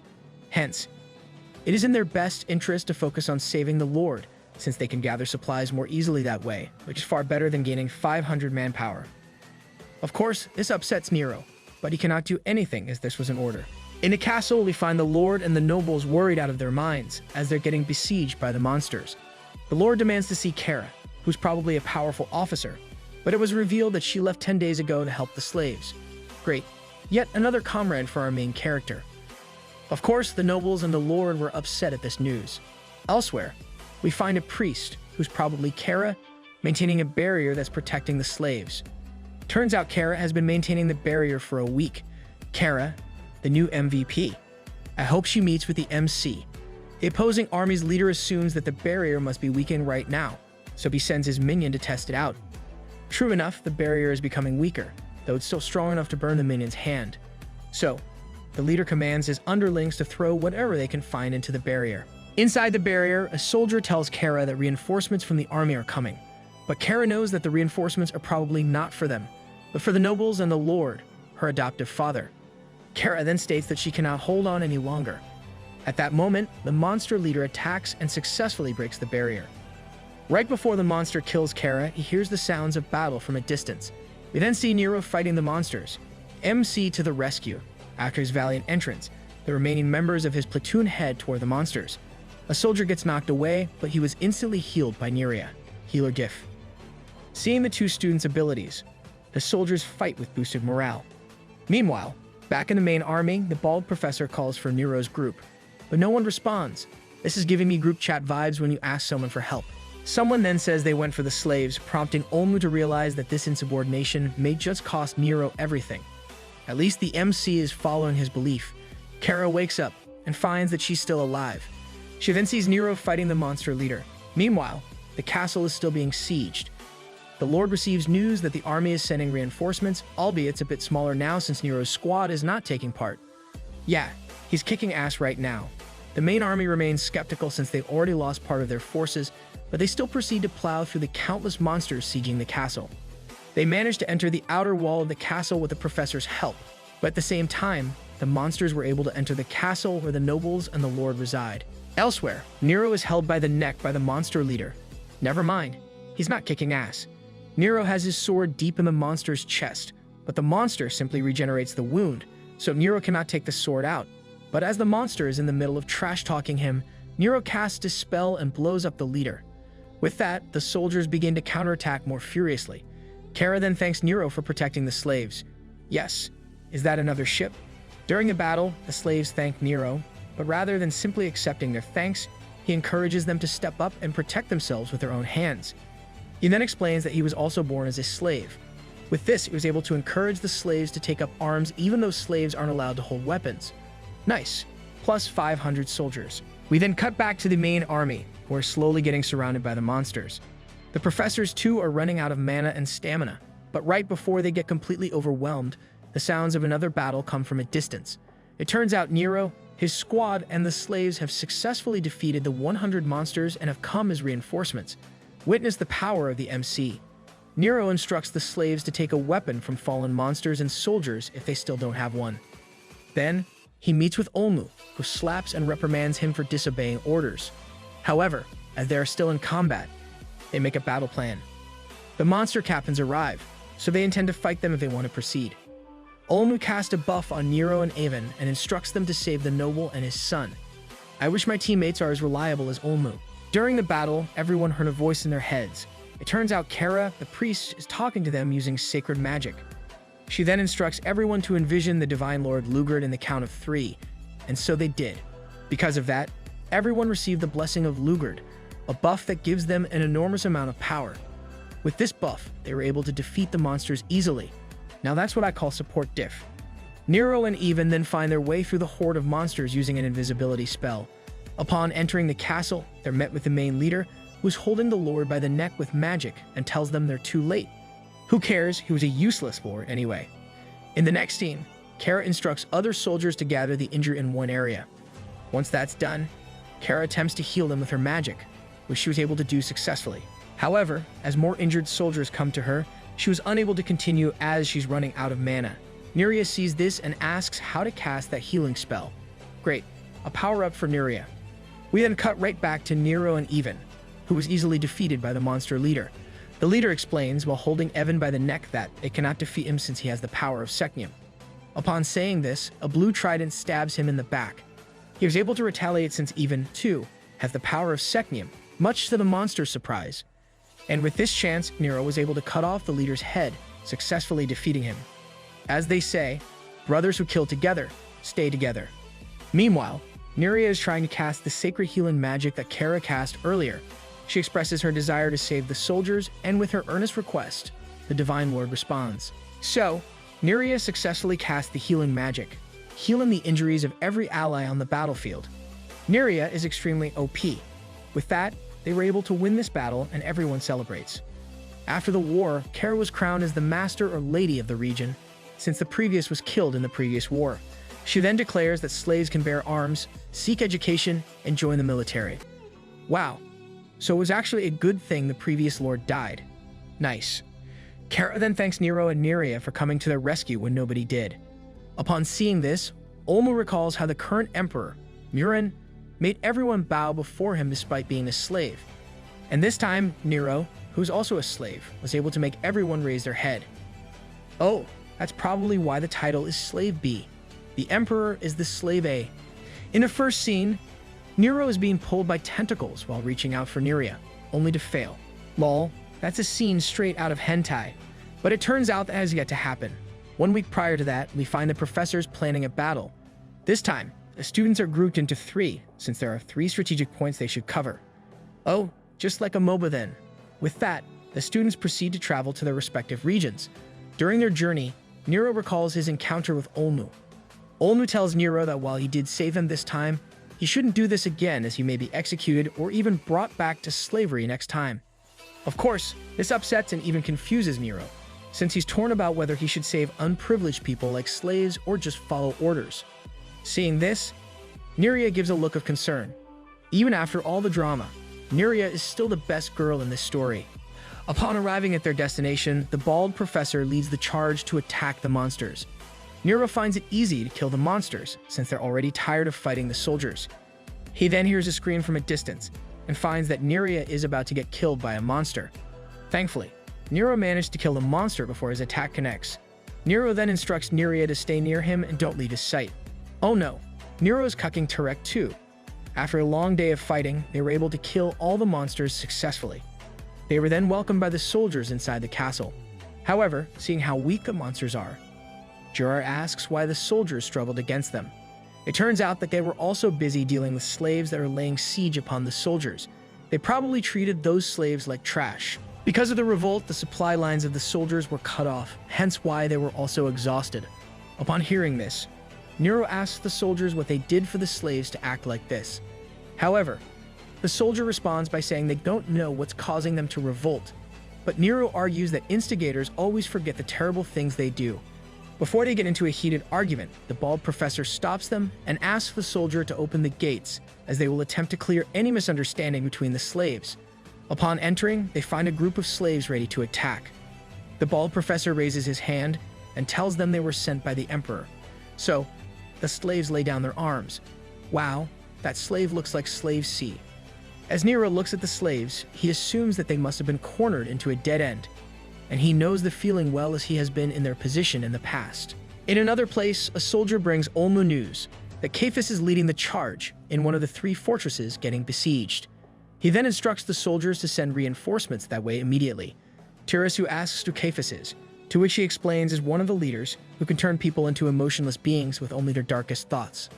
Mind control, that explains why we got a scene out of hentai earlier. It was then foreshadowed that the slaves in the fortress that Niro and Niro were assigned to are probably being controlled. While on their way to the inner castle, Gerard asks the slave leader what caused them to revolt, to which the leader answers was, because nobles are greedy. They restricted the slaves' food supply and didn't allow them to arm themselves. For that reason, they've decided to rebel.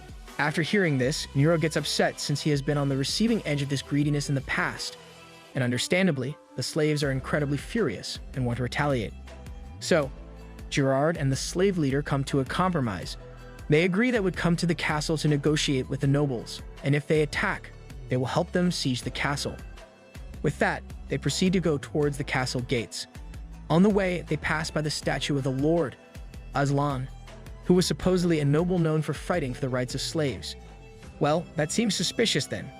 While walking toward the castle gate, a warning shot was fired in the direction of the bald professor. Gerard attempts to negotiate with the Lord by saying they were sent by the Emperor, but Lord Aslan refuses and asks them to leave. At that moment, the slave leader yells at Aslan and demands they open the gate and share their provision. However, the mage sends a fireball flying in his direction, which Niro was able to successfully block with his sword. As he was able to hit and destroy the castle, Neria stops him, telling him this would only make things worse. Yeah, tell them Neria. They'll be stopped swinging. Niro continues to slander the nobles and describes them as greedy pigs who only want to take everything from them. Lord Aslan then realizes that Niro was a slave, which Niro confirms, but rather than acting like your average entitled noble, Aslan responds by asking Niro if he truly believes every noble is corrupt, and argues that Niro only thinks that because of his bias. You make a good point. Niro turns to Neria and asks her to reinforce his belief, but alas, Neria's master was kind and nice, which further proves the point of Aslan. Yep, generalizing is bad. In the end, Niro is unable to agree with Aslan, so he proposes that they meet in the peace statue later. So, Aslan meets with the slave leader, who turns out to be a duke, as mentioned by Aslan. Before starting the meeting, Aslan explains to Niro that the truth is unsightly at times. True enough, when Aslan sits in the chair, it explodes in front of Niro. Right after the explosion, the slaves went right into attacking the nobles. Seeing this, Niro was in disbelief since he always thought slaves were the good guys. Well, there's bad in everyone, even slaves. Niro just stood there while everyone was retreating, so the bald professor had to get him back to reality. Despite the slaves' attacks, they were able to retreat successfully due to the mage's magic. However, Neria got hit by arrows after helping Niro get inside the gate. The mage immediately went to her aid and used healing magic, so she was able to avoid death, though her injuries are still fatal. Inside the castle, the mage points Niro toward the graves of men, women, and even children that the slaves have killed. Great, another character development for Niro. The mage then explains why the slaves are acting like that. When Aslan became the lord of the city, he made a policy granting slaves financial rights. With this, they were able to participate in the city's economy and essentially become merchants. Of course, commoners and nobles were opposed to this idea, but Lord Aslan went through with it anyway. Wow, he was such a nice guy. Too bad he's dead. That's because he was also once a slave due to his evil stepmother. He became a noble years later, so he truly cared for slaves. Because of this policy, a lot of slaves were able to be wealthy, some even richer than the nobles themselves.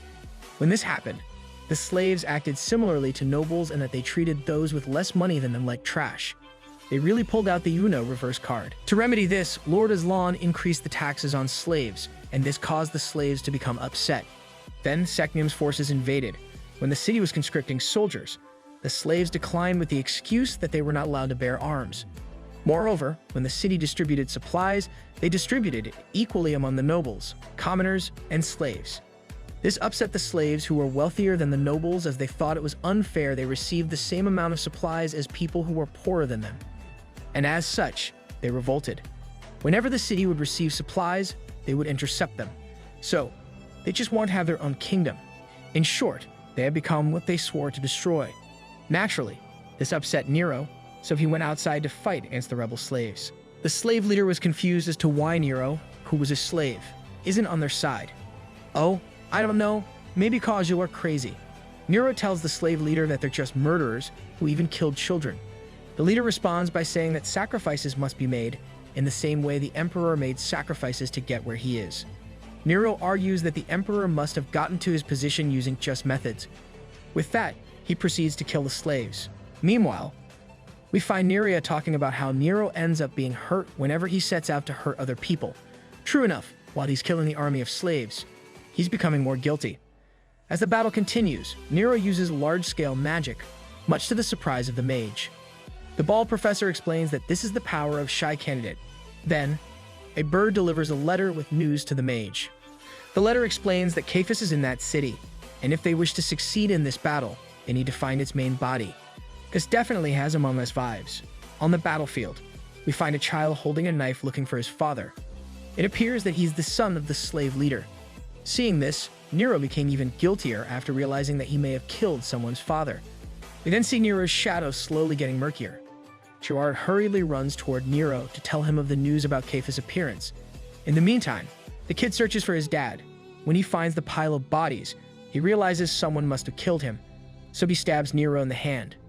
Niro retaliates by holding his hand, and we see Niro's mind slowly getting corrupted with evil thoughts. As he was about to cast a spell and kill the kid, Gerard was able to stop it by pushing the kid away. The kid got yeeted.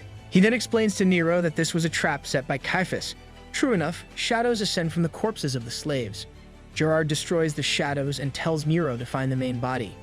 He was then told that Cephas often implants the body within the brightest place, so Niro realizes it must be in the peace statue. It turns out there's a hidden hatch under the statue, so he goes down the hatch only to be met with Emperor Muren, or at the very least, a vision of Muren created by the monster. Muren's illusion questions Niro's desire to become like the valiant heroes he has heard in the stories. He also questions Niro's belief that becoming a hero will change the world. Muren continues to argue that despite Niro's father, Kundan's sacrifice, people didn't change. They're still corrupt, and essentially everyone is, as they move based on their desires. He even argues that even Kundan moved based on his desire, and he desired Lunadel.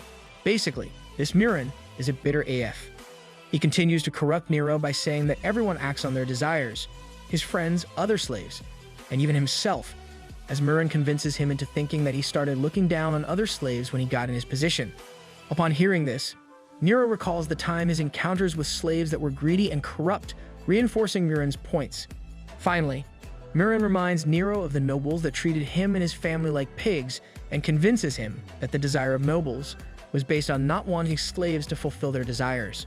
Slowly but surely, Muren was able to successfully corrupt Niro as Niro begins to give in to his chaotic side. We then see what's going on inside Niro's mind. His two sides, one that represents chaos and one that represents hope. As he's about to give in, he hears the voice of Niria and sees her hand reaching out to him. Her presence allowed him to finally snap out of it as he recalls the time she sacrificed for him. She was the manifestation of all that he hoped for. He recalls all the time he spent with her and his friends, and at the end of the day, he was able to overcome his chaotic side. She protect, she attack, but most importantly, she's got your back.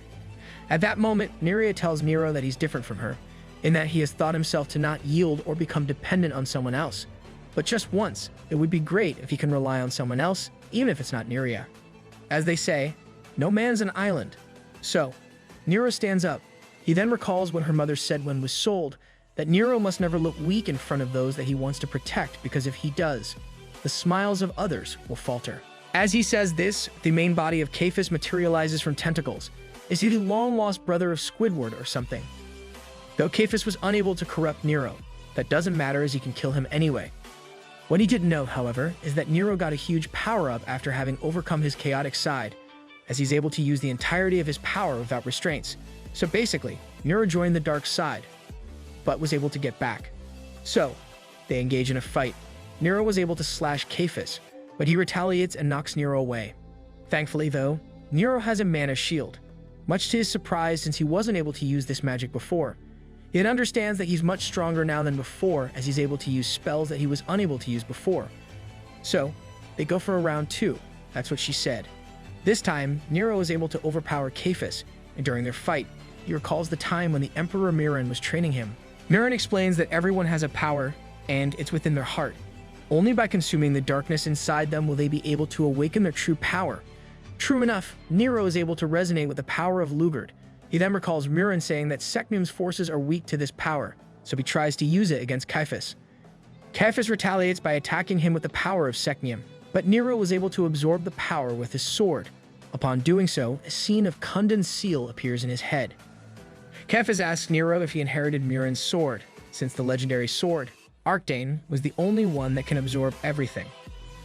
We then find Emperor Muren talking to his sword, indicating that this may have a connection to Niro. However, Niro states that his sword is his own. But Cephas explains that the power comes from the user and not the sword, so he decides to end Niro there to stop that power from growing. However, Niro retaliates by teleporting behind and successfully kills him. Nothing personal, kid. Elsewhere, Neria is trying to pave a path to the outside by casting spells to destroy a rock, but she was unable to. She then cries due to her incompetence, but Niro helps her destroy the rock and reassures her right before kissing Neria. Finally, the ship is finally sailing.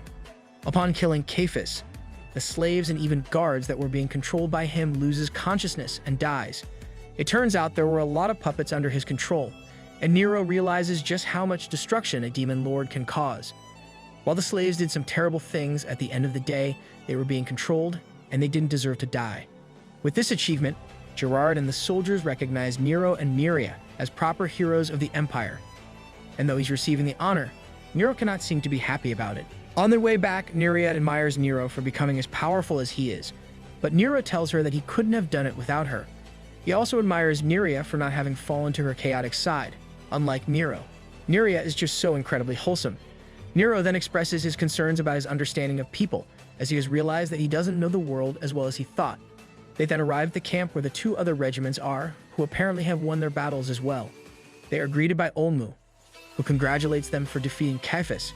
Gerard explains that it was Niro and Neria who defeated him, which impresses everyone, especially Terasu and Even, as they realize that they must be as strong as Emperor Muren if they were able to defeat Cephas. I personally don't think so, maybe in character.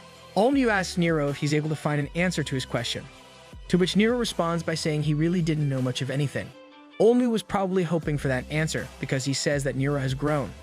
Olmu then explains that there are two kinds of people in the world, those who are unaware of their ignorance and try to oppress those that go against their belief, and those that are aware of their ignorance and try to learn as much as they can. The former will always be a child, but the latter will be an adult, and Niro has demonstrated that he is an adult by recognizing that he doesn't know anything about the world. In the next scene, the students are eating dinner while celebrating their victories. Neria dozes off, so Niro attends to her by taking Neria to her room. Their fellow students, including Terasu and Even, see this and assume there's something going on between the two. Well, there is. Of course, Terasu is a bit jelly, but she accepts that Niro and Miria are together now. As she leaves, Even follows her and asks how she'll respond to his feelings for her, to which she responds by saying that he's made far too many bad decisions, so she cannot accept him. Yeah, you fucked up countless times, man. Meanwhile, Neria tells Niro to rest as well, but Niro tells her that he'll meet his birth mother in a few days. Finally, the long-awaited family reunion. We find the army running in direction. They are clearly exhausted, which is understandable since it turns out they've been traveling for 2 weeks non-stop. At that moment, they receive a response to the letter they sent the Emperor days ago, that they have been approved to stay at the Tower of Desire to rest. Some of the students, especially Niro, were unfamiliar with this place. So Olmu explains that it's where the palace that handles the Empire's internal affairs and where the taxes that have been collected go to. It's also essentially a preschool. I feel like taxes and preschool doesn't go together, but you do you. Upon arriving at the tower, they are met with a barrier surrounding the tower. The barrier is then deactivated, and they were greeted by the tower administrator, Kusin.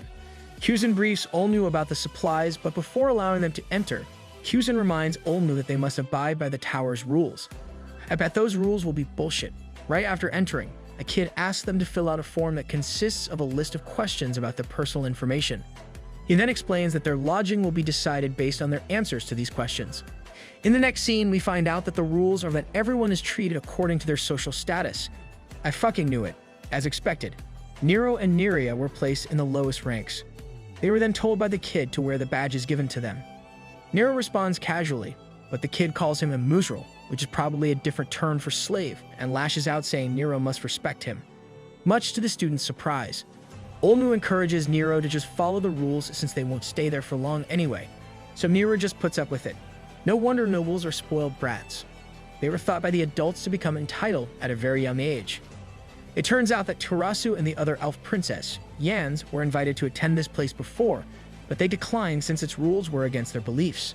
Even, however, attended this place and even graduated here, hence why he was able to use magic before attending Excanum.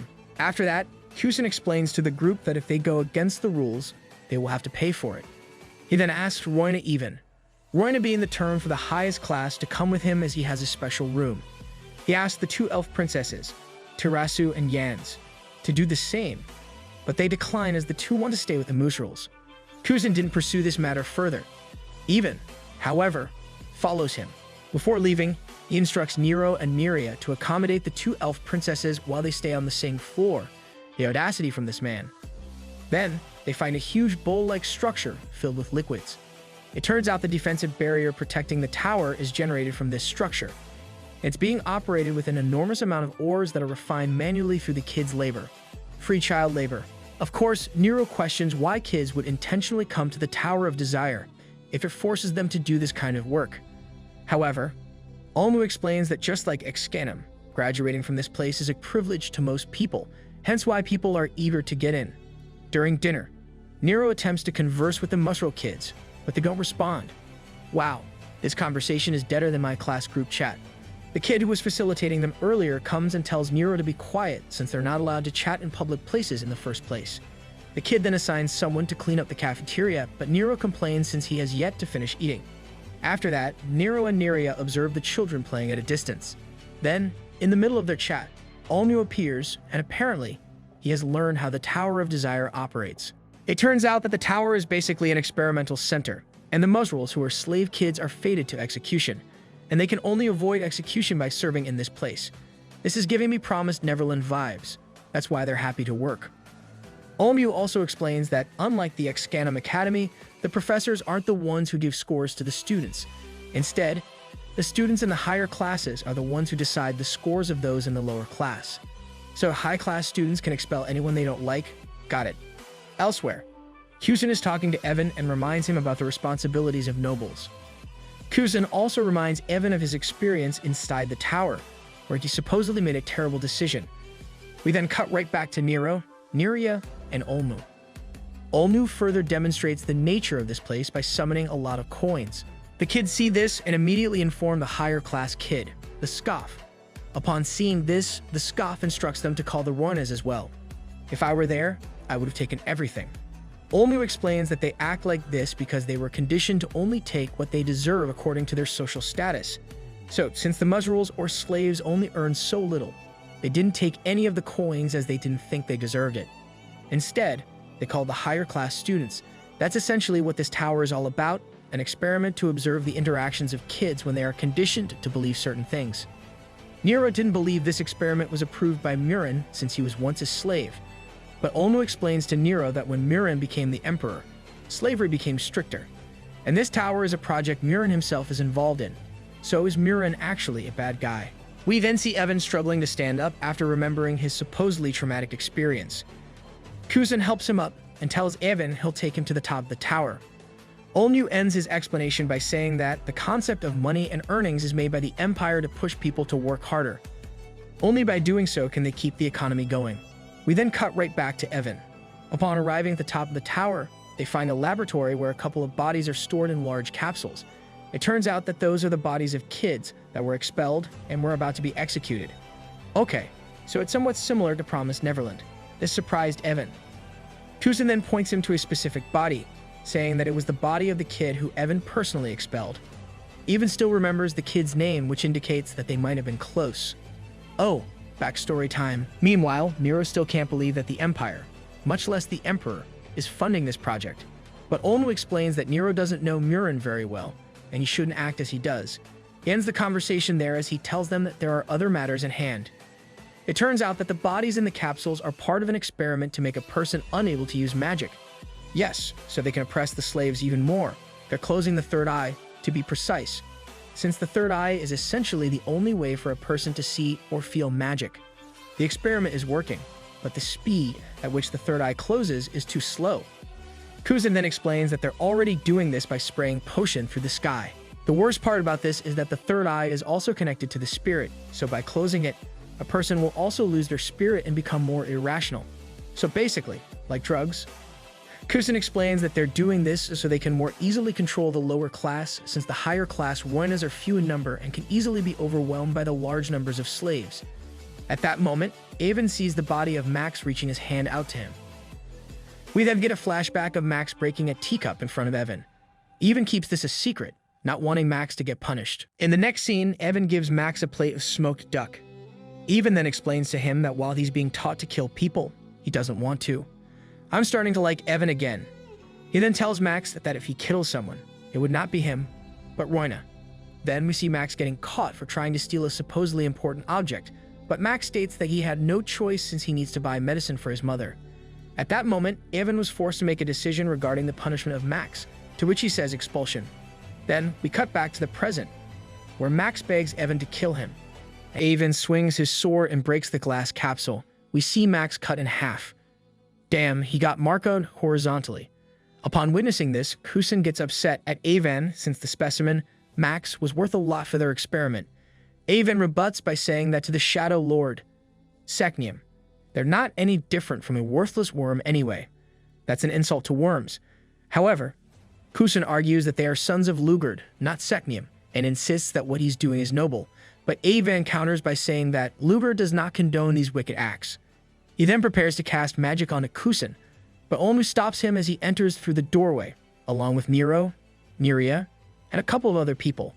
Naturally, Niro and Neria is surprised at what they see inside the laboratory. Kusin visibly gets upset at their act of trespassing, stating that the experiments were authorized by Emperor Muren, and threatens them with this fact. Olmu responds by showing Kusin a bundle of papers, which frighten Kusin as he takes a look at his desk. Those are probably his collection of erotic mangas. Olmu explains that he was suspicious of Kusin from the beginning, as he didn't show signs of concern, despite the Empire currently being in a war. It was also strange that the tower had such weak barriers during the war, despite having a lot of budget. He was probably spending all of it on erotic mangas. With these suspicions to go off of, Olmu investigated Kusin, with the assumption that Kusin made a deal with the enemy. Olmu really is the MVP of this story. As expected, Kusin did make a deal with Secneum's force. It was to give them the results of his experiments and research in exchange of being left alone in the Tower of Desire. With that, they have reason to take Kusin into custody, and so Olmu commands Niro and Neria to arrest him. Kusin despairs since he was already close to completing his experiment of controlling the low-class people. Surprisingly enough, Evan finishes him off rather than getting him arrested, stating that he was a traitor. Finally, Evan did something productive. Evan then kneels and expressing his guilt and regrets to Max, which turns out is still alive. He then looks at him and extends his hand. Evan then burns him and ends his suffering. With that, Evan leaves, and as he does, he tells Teresu that while he's not sure if he can be a good person, he would at least not become worse. Will this be the turning point of Evan? After that incident, the administrator of the Tower of Desire changed, and the social experiment with the 12 classes as well as the Kusin's personal experiment was put to stop. This whole incident was covered up and remained a secret to the outside world. In the following scenes, we get a montage of our characters fighting Secneum's forces in the war, which changed their view of the world completely. We also get a scene of Teresu healing Evan, during which Evan makes a move but is turned down by Teresu. Oof, that must have hurt. Teresu explains that she wants to become shy. Niro nor Evan was her priority, but rather her family. So, before they recognize their feelings, they must first graduate from the Excanum Academy and save the world. Evan tells her he'll change for the better.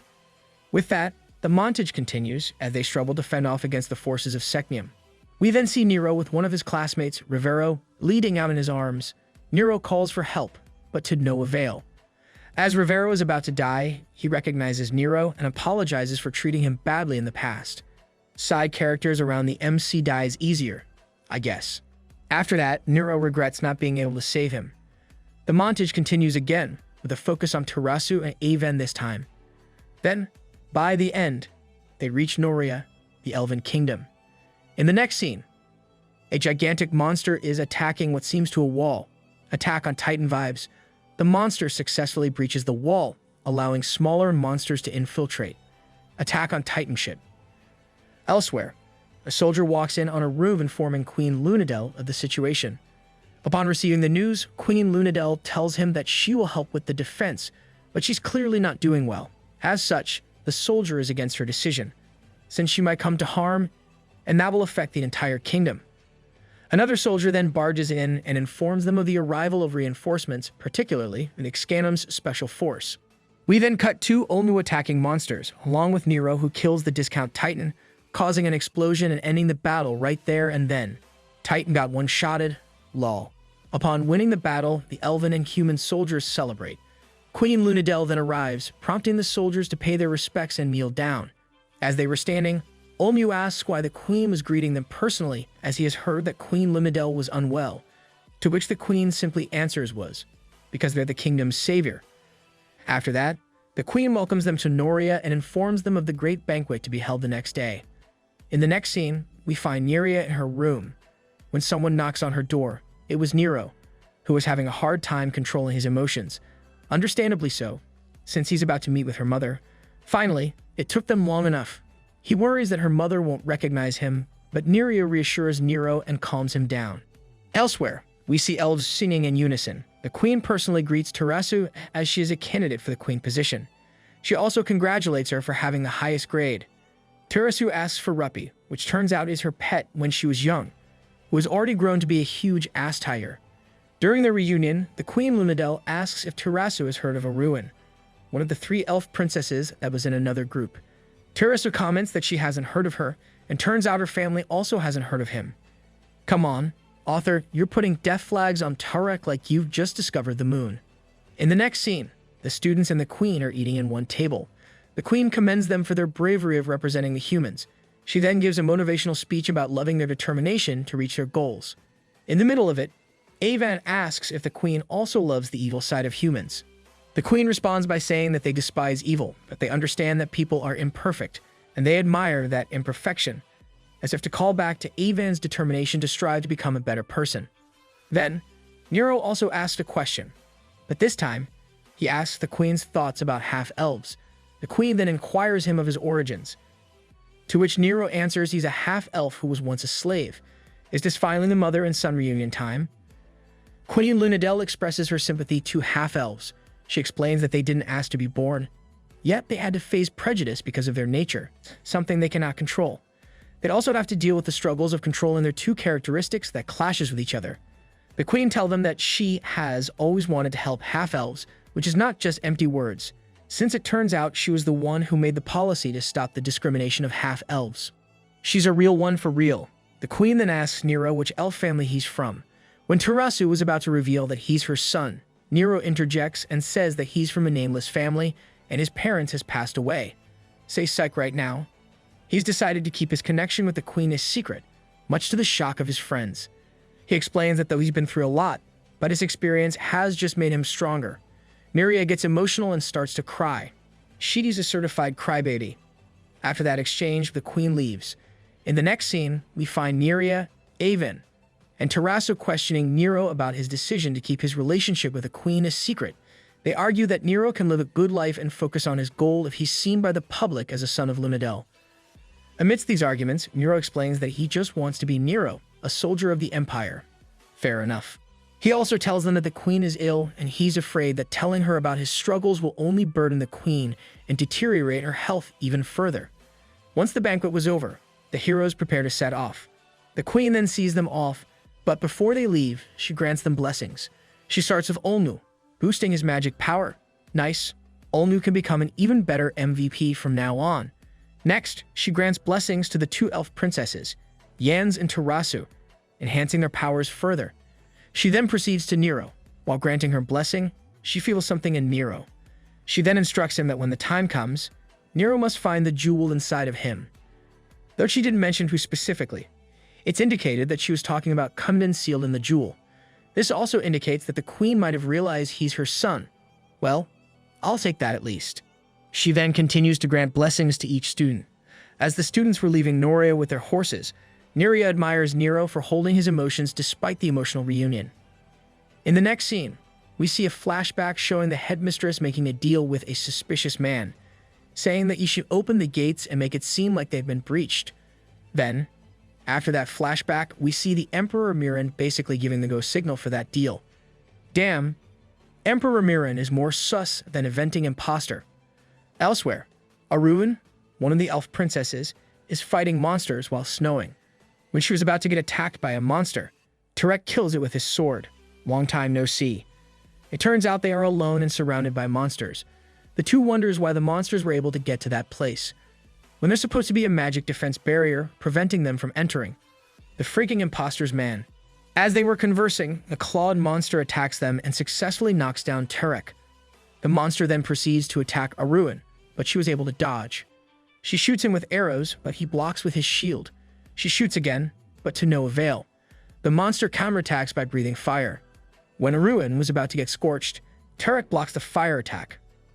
The monster continues to relentlessly attack them with fire, but Aruin finds a chance to shoot him with an arrow while shielded by Tarek. This time, it was successfully, but the body of the clawed monster knocks them over a cliff, causing them to fall to a body of water. Thankfully, the two of them survived, but since the water was too cold, the two snuggles, while Tarek is half naked. Tarek the Rizzlord. Tarek was able to find a blanket somewhere in the area, and that's what they've been using to stay heated. This scene is hot, alright. They continue to snuggle, and while doing so, Aruin notices a burn scar in the arms of Tarek, which she assumes was from the earlier battle. He tells her that he can bear the pain, but Aruin states that she'll heal the burn with healing magic once she recovers her mana. She also notices the bracelet Tarek has, which apparently was what saved them by emitting a shield barrier in their previous battle. Niro is the MVP even when she's somewhere else. Aruin asks Tarek why he hasn't given up on Niro, when she likes Niro, but Tarek explains that he will only stop pursuing her once he no longer likes her. Damn, our sad boy. Aruin then admires Tarek's and the human in general inability to control themselves, a characteristic that's not familiar to elves. Aruin then sees that Tarek is sleepy, so she asks them to lay down so they can rest some more. Of course, Tarek was having second thoughts. He might be the type to peek on girls changing, but he's also a gentleman. However, Aruin didn't see any issue with it, and so they lay down together. The next morning, Tarek wakes up to see his injury is already healed. Aruin then throws him a rabbit that she hunted. Tarek was confused since elves supposedly do not eat meat, but Aruin has no choice since there are no edible leaves or vegetation in the area. Having saved her 3 times, she allows Tarek to make the decision for her if she must eat the rabbit meat, to which Tarek responds by saying they should eat it and survive together. All aboard, the Tarek Aruin ship is about to sail. After eating the rabbit, all that's left are its bones. Your sacrifice will not be forgotten, Mr. Rabbit. Tarek comments that it was not enough, to which Aruin responds by saying it's because Tarek eats a lot, while licking her lips. Tarek teases her for licking his lips and says that she must have liked the meat. Okay, no comment. The two continues their journey to find their troops. They decide to look for farms first. That way, they can ask for the direction to the kingdom, and they can continue from there. Tarek inquires Aruin if her legs are still hurt, to which she answers yes, and she's unable to heal it completely as she has yet to recover her mana from healing Tarek. Wow, she prioritized Tarek's wounds. She's a real one. As they continue to walk, they stumble upon a large chunk of snow. They decide to climb it, but Tarek instead grabs Aruin and throws her to the top, much to Aruin's surprise. Tarek follows shortly after by jumping up himself. Aruin admires Tarek's strength, and Tarek teases her saying she must have fallen for him, expecting her to deny it. She doesn't, so Tarek was curious since he thought elves like skinny guys with pretty faces, since most male elves look that way. Aruin just dismisses him saying that every elf has a different taste. Tarek is in, boys. In the middle of their journey, they again stumbled upon monsters, which seemed to appear endlessly. However, Tarek boasts that his energy is also endless and kills the monsters with 1 hit. He continues to boast, saying he can deal with them even if 100 appears, and as if to accept his challenge. Countless monsters appear from a distance. Dude jinxed himself, lol. Aruin scolds him and says that humans should learn to save words, as words can become seeds of disaster. They continue to kill the monsters, and during the battle, Aruin saves him 3 times by stopping the monsters from successfully attacking him. Leonidas is shaking right now. With that, they have successfully defended against the wave of monsters. They sit to rest, and Aruin proceeds to heal Tarek, during which Tarek tells Aruin that he envies the elves, especially their ability to live a long time and use healing magic. However, Aruin responds by saying that the caveat of such privileges is that elves are also bound to a lot of things. Tarek also asks her why she and Terasu always fights like cats and dogs. She explains that she actually respects Terasu, much to the surprise of Tarek. Aruin further explains that she has never won a fight against Terasu, and she knew from the beginning that Terasu was a much better leader and will be a better queen than her. Aruin simply acts that way towards Terasu so Terasu can learn to stand up for herself, and Terasu understands that as well. hence why they don't get in actual serious fights. Tarek teases her of basically becoming a witch for Teresu. Aruan then asks if she actually looked like a witch, but Tarek says she looked more like a slaughterer. Amidst their laughter, Tarek indirectly tells Aruan that she was pretty, and as their faces got closer, Tarek took that opportunity to kiss her. Tarek, the Riz god. The two finally finds their way to their group, who is currently fighting monsters. As they are about to join the battle, Aruan asks Tarek if he still likes Niro. He tells her that he no longer does, as Aruan has become more meaningful to him. Finally, no more love triangles.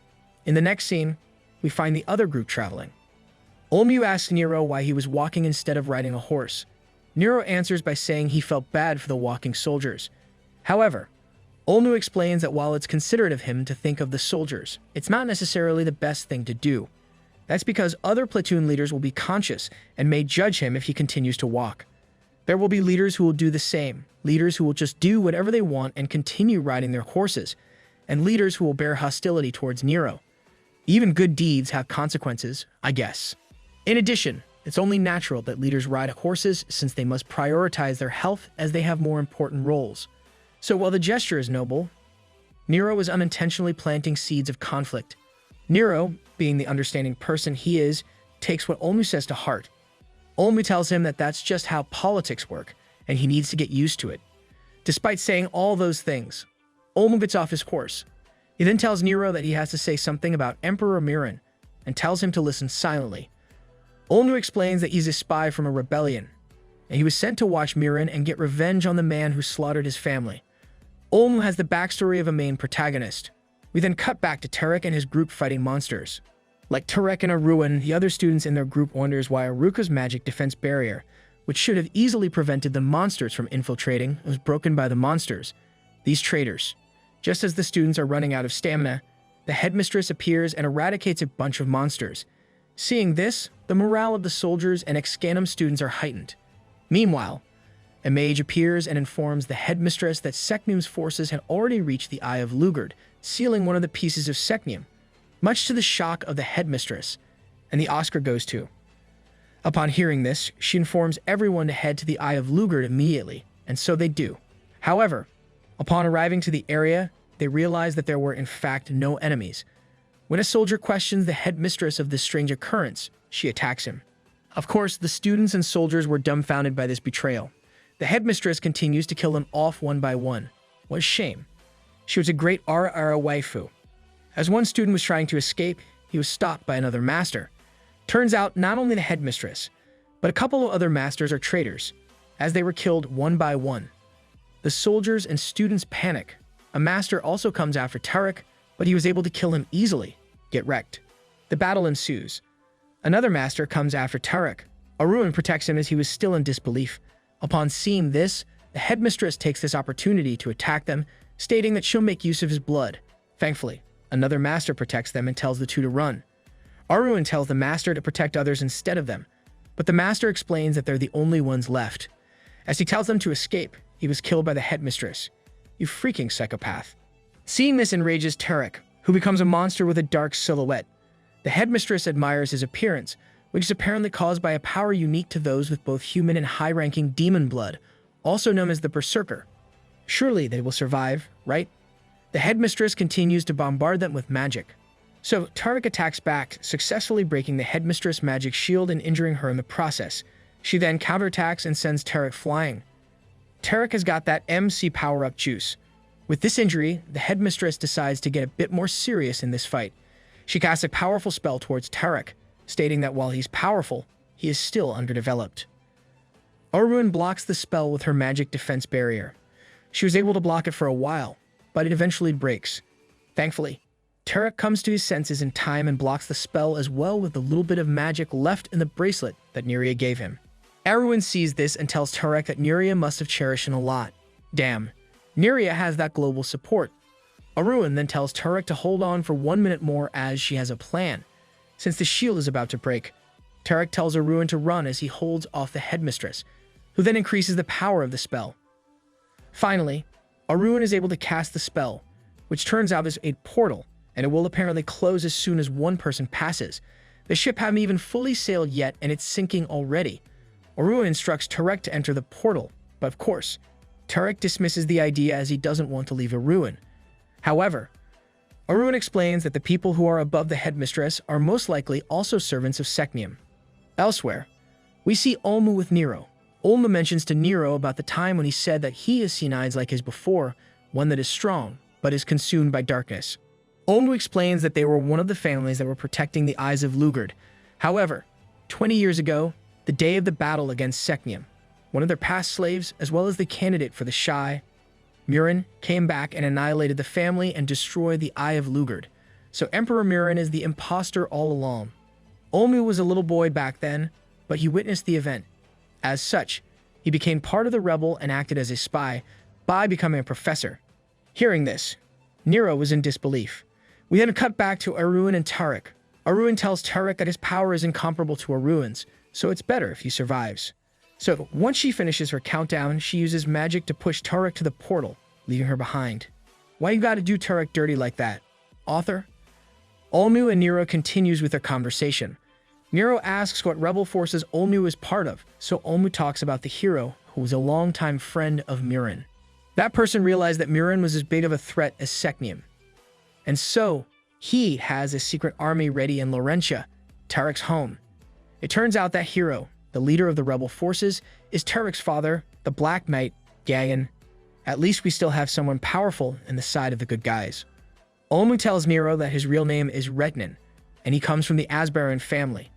Niro mentions that he might have heard of that name before, so Olmu explains that his family is quite influential, as they have led the secret organizations which protects the world. Basically, their family was the Eminence in Shadow. They're also an organization that prevents humans from falling into corruption. They're one of the few families that didn't like the hierarchical society where there are slaves, commoners, and nobles, and was therefore entrusted with protecting the Eye of Lugard. Hearing this, Niro was curious why, despite having so much power, the Asbaran family was unable to change the world. But Olmu explains that there's only so much one family can do. It's a shame corrupt nobles just outnumber the good ones. Olmu then tells the story of Muren, a half-elf slave who was loved and supported by the Asbaran family. However, since he was adopted when he was 12 years old, Muren had already gone through so much pain and suffering. That was enough time for his mind to be corrupted and for a monster to grow inside him.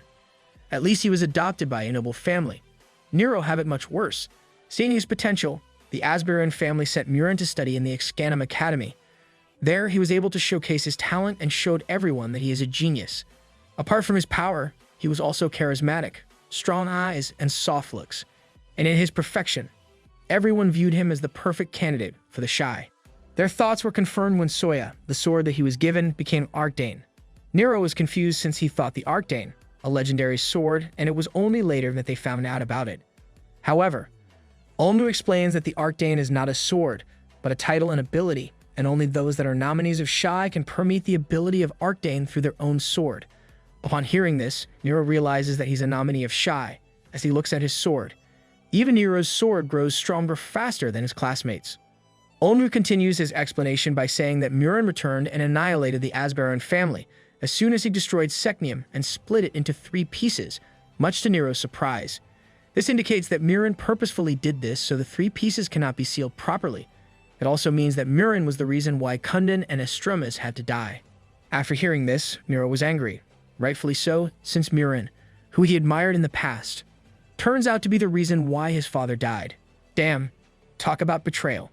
Unfortunately, even Olmu and the rebel forces have yet to discover the intentions of Muren, why he caused Secneum to be sealed imperfectly, and why he is raising Avan and Miro, the descendants of Kundan, in his own ways. After that conversation, Niro rejoins the army. We then get a flashback to when Olmu told Niro that he won't be coming back to Excanum, since the rebel forces have started to move and plans to join the rebellion. Naturally, Niro was distressed since Olmu has been by his side, and has been guiding him since his early days in the academy. Olmu is the MVP, in more ways than one. However, Olmu just argues that Niro is the Shai, so he must figure things out by himself. Niro tells Olmu that he is just like a father to him. As Olmu is about to leave, he tells Niro to not let his darkness consume him, and instead let his heroic side take control. He also tells him that he's too old to be a father, so he'll settle for uncle instead. What a wholesome dad. We then return to the present. Niro tells Neria that while he has a monster inside him, He'll do his best to focus on the hero or guardian inside him instead. After that, they arrive at the academy. They were greeted by the headmistress, who tells them of the bad news that Group A has been wiped out, much to the surprise of everyone. She explains that they were wiped out by the army of Secneum, which invaded Aruka. It was by you, you little turd. Niro is devastated since she was close to him. With that, the fifth step has ended. Elsewhere, the army of Gaian from Laurentia marches towards Muren, along with Turek.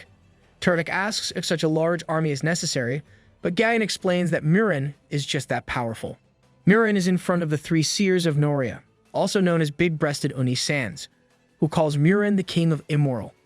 Muren asks them if the emperor will change, but the seers reply that they cannot see the future if it has already deviated from the original path.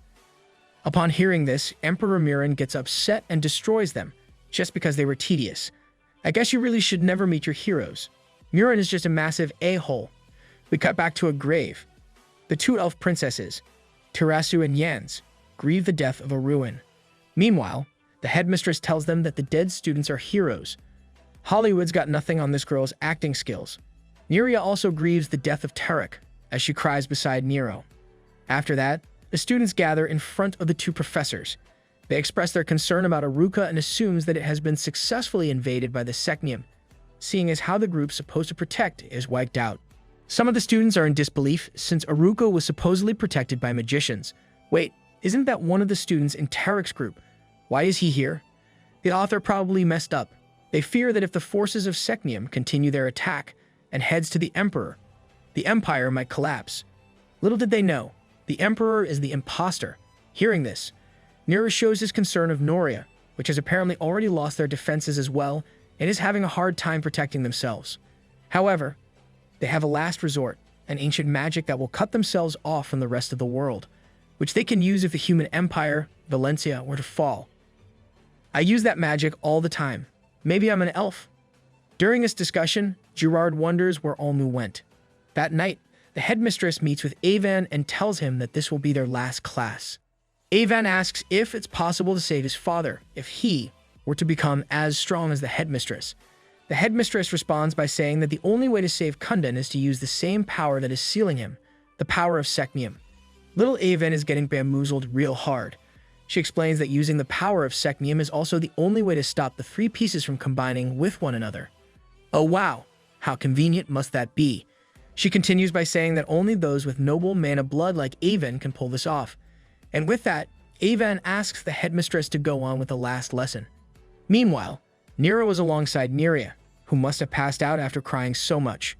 Niro then goes to the bathhouse to relax, only to see Avan with a seemingly corrupted arm. Little bro failed No Nut November. Niro attempts to help him, but Avan instructs Niro to stay away from him as Avan dips into the water. Avan then tells Niro that unlike he who had everything when he was born, Niro lost everything when he was born. Elsewhere, we see Terasu and Yans at the edge of a cliff. Terasu thanks Yans for comforting her, and Yans responds by saying that the future queen shouldn't fall just because of that. They then get in a conversation about humans, their imperfections, their ability to grow like nature does, and how elves will continue to love humans for their imperfections. We then cut back to Niro and Avan. Avan explains that Niro will never experience the feeling of having everything, but still wanting more, to the point of giving everything up just to get what they want. He continues to say that Avan is destined to lose everything, while Niro is destined to get everything. However, Niro disagrees, saying that destiny is not predetermined. He also argues that destiny and justice is something they make for themselves, and they will not become complete before they do. Niro ends the conversation by saying that he wants to be a complete being with Avan. Not gonna lie, that sounds kinda gay. Dude forgot to say no homo. In the next scene, we find the headmistress talking to a crystal ball. She explains that there is only casualty in Avan's group. She hoped to get Niro killed by sending him to Cephas, but he ended up killing Cephas instead. Witness the power of the MC. The person speaking out of the crystal ball tells her that the more she tries to kill Niro, the stronger he becomes. Niro got that Zenkai boost power from the Saiyans. Wait, wrong anime. Since Tarek is still alive, the headmistress assumes that the army of Gaian will move towards Valencia. So, the person she's talking to, which turns out to be the Emperor, orders her to kill everyone in the academy, except for the two, Avan and Niro. Much to the headmistress' excitement, Niro knocks on a door, asking Neria to come out to eat lunch. Neria comes out, and Niro compliments her by saying she looks cute with swollen eyes. Behold, Niro the Rizlord. With all the deaths going around her, Neria expresses her concerns and wishes for Niro to stay with him until the end, so Niro reassures her. While the two are flirting, they hear a scream from a distance. Turns out the headmistress is already in the process of killing the students, stating that she doesn't need a plan like before, as she can kill them easily. Little did she know, she's not the MC. Upon seeing this, Niro recalls what Olmu told him about the headmistress, Kadia. Olmu explains that Kadia is actually a vampire, and unlike Muren, who is cautious, Kadia is unhinged. He then tells Niro about the origins of Kadia, a student of Excanum, which is part of the class that went after Muren's batch. She was shy and quiet, but over time, she developed a morbid curiosity of dead things. Wow, she's as crazy as Amber Heard. She was infatuated with death, that when she once found a dead dragon, she dug her way into its corpse and stayed there for an entire day. What the F? It was said that Kadia had as much mana as Kundan and Estrumis, but she didn't seek power. Rather, her curiosity was what mattered. So when she became curious about the Eye of Lugard, she applied for a job to guard it. Once she was in the area, she stared at the Eye of Lugard for days on end. Sounds like me, except I stare at a screen. That behavior continued for 2 years, until he killed everyone who was guarding the eye and drank their blood. She was then caught and imprisoned. While in prison, Muren talked to her alone, and after that, she became a model prisoner and eventually became the headmistress of the re-established Excanum Academy. Kadia is one of the reasons why Olmu applied to be a magic professor in the academy. Burn the witch. Upon hearing this, Niro deduces that Muren and Kagia must have conspired together. There were two imposters all along. The flashback ends with Olmu instructing Niro that if Kadia were to show signs of aggression, he must cut off her head immediately before she can unleash her full power. Niro instructs Neria to step back as he recognizes that Kadia is already an enemy. In the background, we see Tarasu and Yans walking towards them, still unaware of the situation. Niro shouts and tells them to step back as well, but Tarasu is not so fortunate and was hit by Kadia's attack, knocking her down. Hearing the commotion, Avan appears and sees a knocked out Tarasu. Nice. About time Avan stops getting finished by the headmistress. Kadia then prepares for a battle against the two shy nominees, and likewise, Avan powers up after realizing that Kadia must have hurt Tarasu. An enraged Avan shoots magic with the power of Secneum towards Kadia, but Kadia dodges easily, since Niro and Neria were on the opposite side. The magic went to them instead. They forgot to turn off friendly fire. Niro pushes Neria aside to save her from danger. He then absorbs the magic with his sword. Upon doing, he sees visions of Secneum, which startled Niro. He then remembers what Olmu told him about the Archdane absorbing mana and obtaining power that is similar to the absorbed mana. That explains why Niro was able to see visions of Secneum. Olmu also advises Niro to reject Secneum's power as it may corrupt him instead, which is what must have happened to Muren when he destroyed Secneum. Niro and Muren should have installed an antivirus on their swords. Amateurs. Needless to say, Niro decided not to absorb Secneum's power as much as possible. Back to the present, Niro counterattacks with the magic the Emperor taught him. Avan and Niro then gangs up on the headmistress and manages to knock her out of the building, making it easier to fight her without endangering the other students. They make a great team. Niro and Avan continues their barrage of attacks. Niro attacks first, and though Kadia was able to block it, Avan was able to stab her with his claws. Kadia escapes via teleportation and retaliates against the two. Avan was hit and knocked down, but Niro evaded danger, as Neria generated a magic shield to protect him. If only my supports are as good as Neria. Seeing this, Kadia tries to attack Neria, but thankfully, Yans was able to intercept the attack with her magical arrow. As they say, teamwork makes the dream work. It turns out the chaotic power of Kadia was weak against the nature power of the elves. Using this chance, Avan and Niro continues to attack Kadia until they were able to successfully cut off one of her arms. But Kadia simply powers up as a response and turns into a full-fledged monster. A now more powerful Kadia then instantly stabs Avan in the gut, and when Niro tries to stop her with magic, Kadia retaliates with an even more powerful spell, forcing Niro to absorb the attack with his Archdang sword. As expected, he sees a vision of Secneum again. This time, however, it went for longer, as Secneum was able to converse with Niro. Secneum tells Niro that humans were not sons of Lugard. Rather, they were born from the stomach of Secneum, originally as demons. hence why they are cruel and aggressive. Well, fair enough. With that, Kadia was able to knock down the two nominees for Shai, Niro, and Aven successfully. With those two out of the way, Kadia prepares to attack the remaining students, starting with Miria. As she was about to launch her attack, Turek, in his berserker form, appears and cuts off her arm. He should have went for the head. Anyway, beat the shit out of her for a ruin. Miria is surprised that Turek is alive, but Turek simply continues to attack Kadia in his berserker form. Since berserkers excel in close combat, Kadia pussies out and just attacks him from a distance. While he's stalling for time, he instructs Miria to get Niro. Meanwhile, Niro is still trapped in his own consciousness. There is no sound or smell. He cannot sense anything.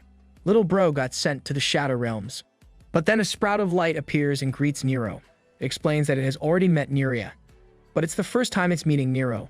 Niro deduces that he's talking to Lord Lugard. Niro gets confused since he should be seeing Secneum right now, but Lugard explains that just like how light exists within darkness, Lugard exists within Secneum. So, to understand true darkness, Niro must first understand true hope. Upon hearing these words, Niro wakes up to see Turek fighting Kadia. The gang is back. Boys, time for some ass beating. Niro asks about Avan's status, but turns out he's completely fine, as his wounds have completely recovered. So, they began their attack once again. Turek, Yans, Avan, and Niro continues their attack. Kadia is surprised that Avan has more power of Secneum than her. After having exhausted her power, Kadia gives up. As Turek is about to finish him off, Kadia gets a flashback of the time her parents died. Because of desperation, she dug the graves of her parents, only to pass out because of the shock. Then, when she wakes up, she sees a bunch of maggots crawling in her and her parents' face. Lol, I like how the servant just didn't bother waking her up. As she's saying her last wishes, Turek slashes her repeatedly, so Niro had to stop him, as Kadia is already dead. Turek took rest in pieces to a whole new level. After killing Kadia, Turek's bloodlust is still not satisfied, so he grabs Niro by the head. However, Niria stops him, and remembering how her bracelet saved him countless times, Turek cools down. In the next scene, we find Muren as he senses Kadia's death, which he assumes was because Kadia is arrogant. We then see him with a group of monsters walking towards the academy. The final boss is coming. Inside the academy, the students and professors gather, and they were all in disbelief when they were told that Olmu is a spy. Turek explains that the biggest problem now is Emperor Muren, who was the reason why Aruka's magic defense barrier was opened, and is the mastermind behind the actions of Kadia and his friends' deaths. Niro also adds that Muren was the one who destroyed the Eye of Lugard, and is the reason why Secneum wasn't sealed properly. In short, he's not the hero the history books told him to be, and he's likely instead on the side of Secneum's forces. Well, as they say, the history is written by the victors, not by the actual good guys. We cut to Avan going inside a room as he asks the students how Tarasu is doing, only to find her suffering from poison-like symptoms despite the efforts of Yans and Niria healing her. Avan recognizes the symptoms as the power of chaos, which he, too, possesses, and determines that regular healing magic cannot treat it. Avan tries to get closer, and as soon as he does, he gets a vision of Butterfly with a red glow. It asks Avan why he's choosing to become a good person rather than accept the chaos. It explains that love, friendship, and hope are just abstract things that humans made to control themselves, and in a way, protect themselves from their fear that they are, indeed, offspring of Secneum. Don't get bamboozled again, little Avan. As the chaos power starts to consume him, another butterfly appears, and this time, it's glowing brightly, and it tells Avan to choose for himself. Then, Avan comes back to reality, and turns out he was able to successfully suck the poison or power of chaos out of Tarasu.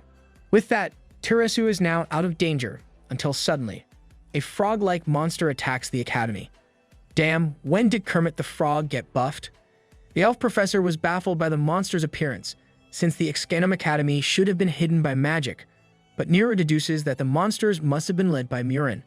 You hit the nail on the head, my boy. However, he still can't accept the fact that Muren was a traitor, considering how he helped him and Avan become stronger. They continue to fend themselves off against the monsters. Then, a dragon-like monster tries to attack Niro, only to be killed by arrows. It turns out to be Gaian's army, as he has arrived in the academy. Gaian then warns them that Muren has arrived. True enough, Muren appears in front of Avan. Avan prepares to defend Tarasu against Muren. but Muren just smiles. That smile is nasty as hell. We cut back to Niro's group, who's in a hurry to run towards Avon, but they find Muren and Avon walking side by side. Before Niro can say anything, Avon tells them to stop and not do anything. He plans to follow the Emperor. We then see a flashback of a moment ago where Muren threatened to kill everyone if he didn't surrender. Gaian appears and tells Muren not to involve the kids, and with that, the two heroes meet once again. The two gets in a little chat, right before facing off against each other. Everyone was in shock, including Tarek, who was in disbelief that Muren, or anyone, can block his father's sword. After that exchange, we see a flashback of Gaian and Muren in their younger days fighting against each other. Their classmates are in awe as the two have been fighting for a long time and hasn't stopped since. We then cut back to the present. Gaian tells Muren that he didn't see Muren as a slave, but rather a strong warrior. Like father, like son. Gaian was the one who took care of him from the beginning, so Gaian was devastated that Muren has changed so much. Muren then explains that he was more interested in Extremis and Kundin. Despite the strength of Gaian, who was stronger than Muren at the time, he didn't have anything else to offer. As such, Muren chose to get closer to Extremis and Kundin, who was able to teach him magic. And with that, Muren obtained the strength of Gaian and the magical affinity of Extremis and Kundin, making him the most powerful in the academy. You ungrateful little shit. The flashback ends, and the two continues to battle. Gaian gets in his berserker form, increasing his strength. However, despite the power-up, Muren still manages to knock him away with one hit, injuring Gaian in the process. Muren then mocks Gaian's power, but Gaian continues to attack him as he talks about how Extremis and Kundin thought of him as a brother. During their battle, Muren tells Gaian that it's ironic how Muren, who is a wicked person, uses the power of light when Gaian, who is the most pure of them all, is using the power of chaos. But Gaian responds by saying that his power is a curse that runs in the family. They continue to battle, and as Gaian is about to land a blow, Muren stops the sword with his bare hands, surprising everyone in the area. Muren then pierces Gaian's stomach with his magic, ending the battle. The author is really doing Tarek dirty. First, his ruin, now his father. With that, Muren leaves along with Avon. Niro convinces Avon to go back, but to no avail. Once Muren leaves, Tarek goes to his father. Then, in the next scene, we find Terasu waking up. Neria explains that she was hit by the headmistress and died to the power of chaos. Terasu then asks why she's still alive, considering how there was no cure to the power of chaos. But Neria continues by saying that Avon sucked the poison out of her and into his body. Avon got that sucking power. Terasu asks about Avon, but Neria tells her to get up first, as there's an important meeting. We then see Gaian lying in a bed. Thankfully, he's still alive, but it'll take a while before he can get up. Oh, thank goodness. The author decided not to screw with Tarek anymore. Gaian tells them that they, the new generation, are the only ones who can stop Muren. So they must do so, even if it'll cost them their lives. Tarek is hesitant as he doesn't believe he can lead the rebel forces, but Gaian tells him that he should act as Niro's right hand instead. Niro is the best candidate since, just like Muren, he faced adversities and struggles. But unlike Muren, who was swallowed up by the darkness, he did not. Niro tells him that he couldn't have done it without the help of his friends, but Gaian continues to tell Niro that his surroundings are irrelevant. It's a fact that Niro was able to fight the monster inside him and win. With that, Tarek tells Niro to become his leader, kneeling down to him, and the other students follow suit. Terasu also enters the room and begs Niro to lead them in bringing back the peace. So, after Niro recalls the time he spent with his adoptive father and how he has always wanted change, he agrees. With that, Niro became the rebel king. Nice. Shit's about to go down. In the next scene, we see a bloodied Avon. As the image zooms out, we find that the blood of Avon is being used to break the jewel that's sealing Kundin. Avon then calls out to his father as soon as he sees his face. Elsewhere, the rebel forces are in a hurry to go to the kingdom when they encounter the Black Dragon, who supposedly has enough power to destroy a city. Niro tells them that this is just an obstacle, so the offended dragons send an attack in his way, only to be blocked and absorbed by Niro's Archdane. Niro then uses the absorbed magic to kill the dragon, much to the surprise of his subordinates. Lol, Black Dragon, more like Black Lizard. We cut back to Avon, still calling out to his father. As he's doing so, a bunch of guards drags Avon's grandfather near the jewel, and Muren promptly stabs him, causing his blood to flow into the jewel, similar to Avon's. Turns out the blood of the father and the son is necessary to break the seal, and so the jewel was successfully unsealed. Kundan appears with an evil smile, indicating that he's still possessed by Secneum. Meanwhile, the human army is confused as to why monsters are protecting the castle of Laurentia with them. However, they shrug it off and reminds themselves of the Emperor's command to attack anyone who tries to attack the castle. Damn, the entire army is getting bamboozled by the Emperor. We then cut back to Muren, who is now kneeling down to a possessed Kundan. It turns out that Avan was to be the new body of Secneum, since the old body, Kundan, is no different from a rotting corpse. Avan was the perfect vessel, since he had the same blood as Kundan and had the power of chaos inside him from when he was young. Avan really likes getting bamboozled. When asked for a reward by Secneum, Muren requested for eternity. Secneum then talks to Avan, who is currently in despair as he thought he can save his father and reseal Secneum with his power. As Secneum is about to take over Avan's body, Kundan momentarily takes control and tells Avan to continue with his goal of becoming a good person. Elsewhere, the rebel forces continue to move towards the castle. Niro leads the army and kills a bunch of monsters with his magic. While this was happening, Secneum successfully takes over Avan's body, while Kundan's body disappeared. The Emperor asks Secneum if he likes the new body, to which he responds by saying the body was flexible, and he's able to use more power than expected. Meanwhile, Avan is trapped in his own consciousness. Inside, Avan is in an empty field, when suddenly, Terasu appears out of nowhere. Avan's memory is blurry, and he cannot recall what happened moments ago. He tries to, but the imaginary Terasu tells him to not worry about anything. Poor Avan is trapped in his dreams. As this is happening, Niro is still fighting the forces of Secneum that is protecting the castle gates for hours, with the support of Neria. As if the situation is not dire enough, an elf-like monster appears out of nowhere and attacks Niro, breaking Neria's shield in the process. They get in a fight, and Niro is clearly at a disadvantage, as he says that he's even more powerful than Kefis and Kadia.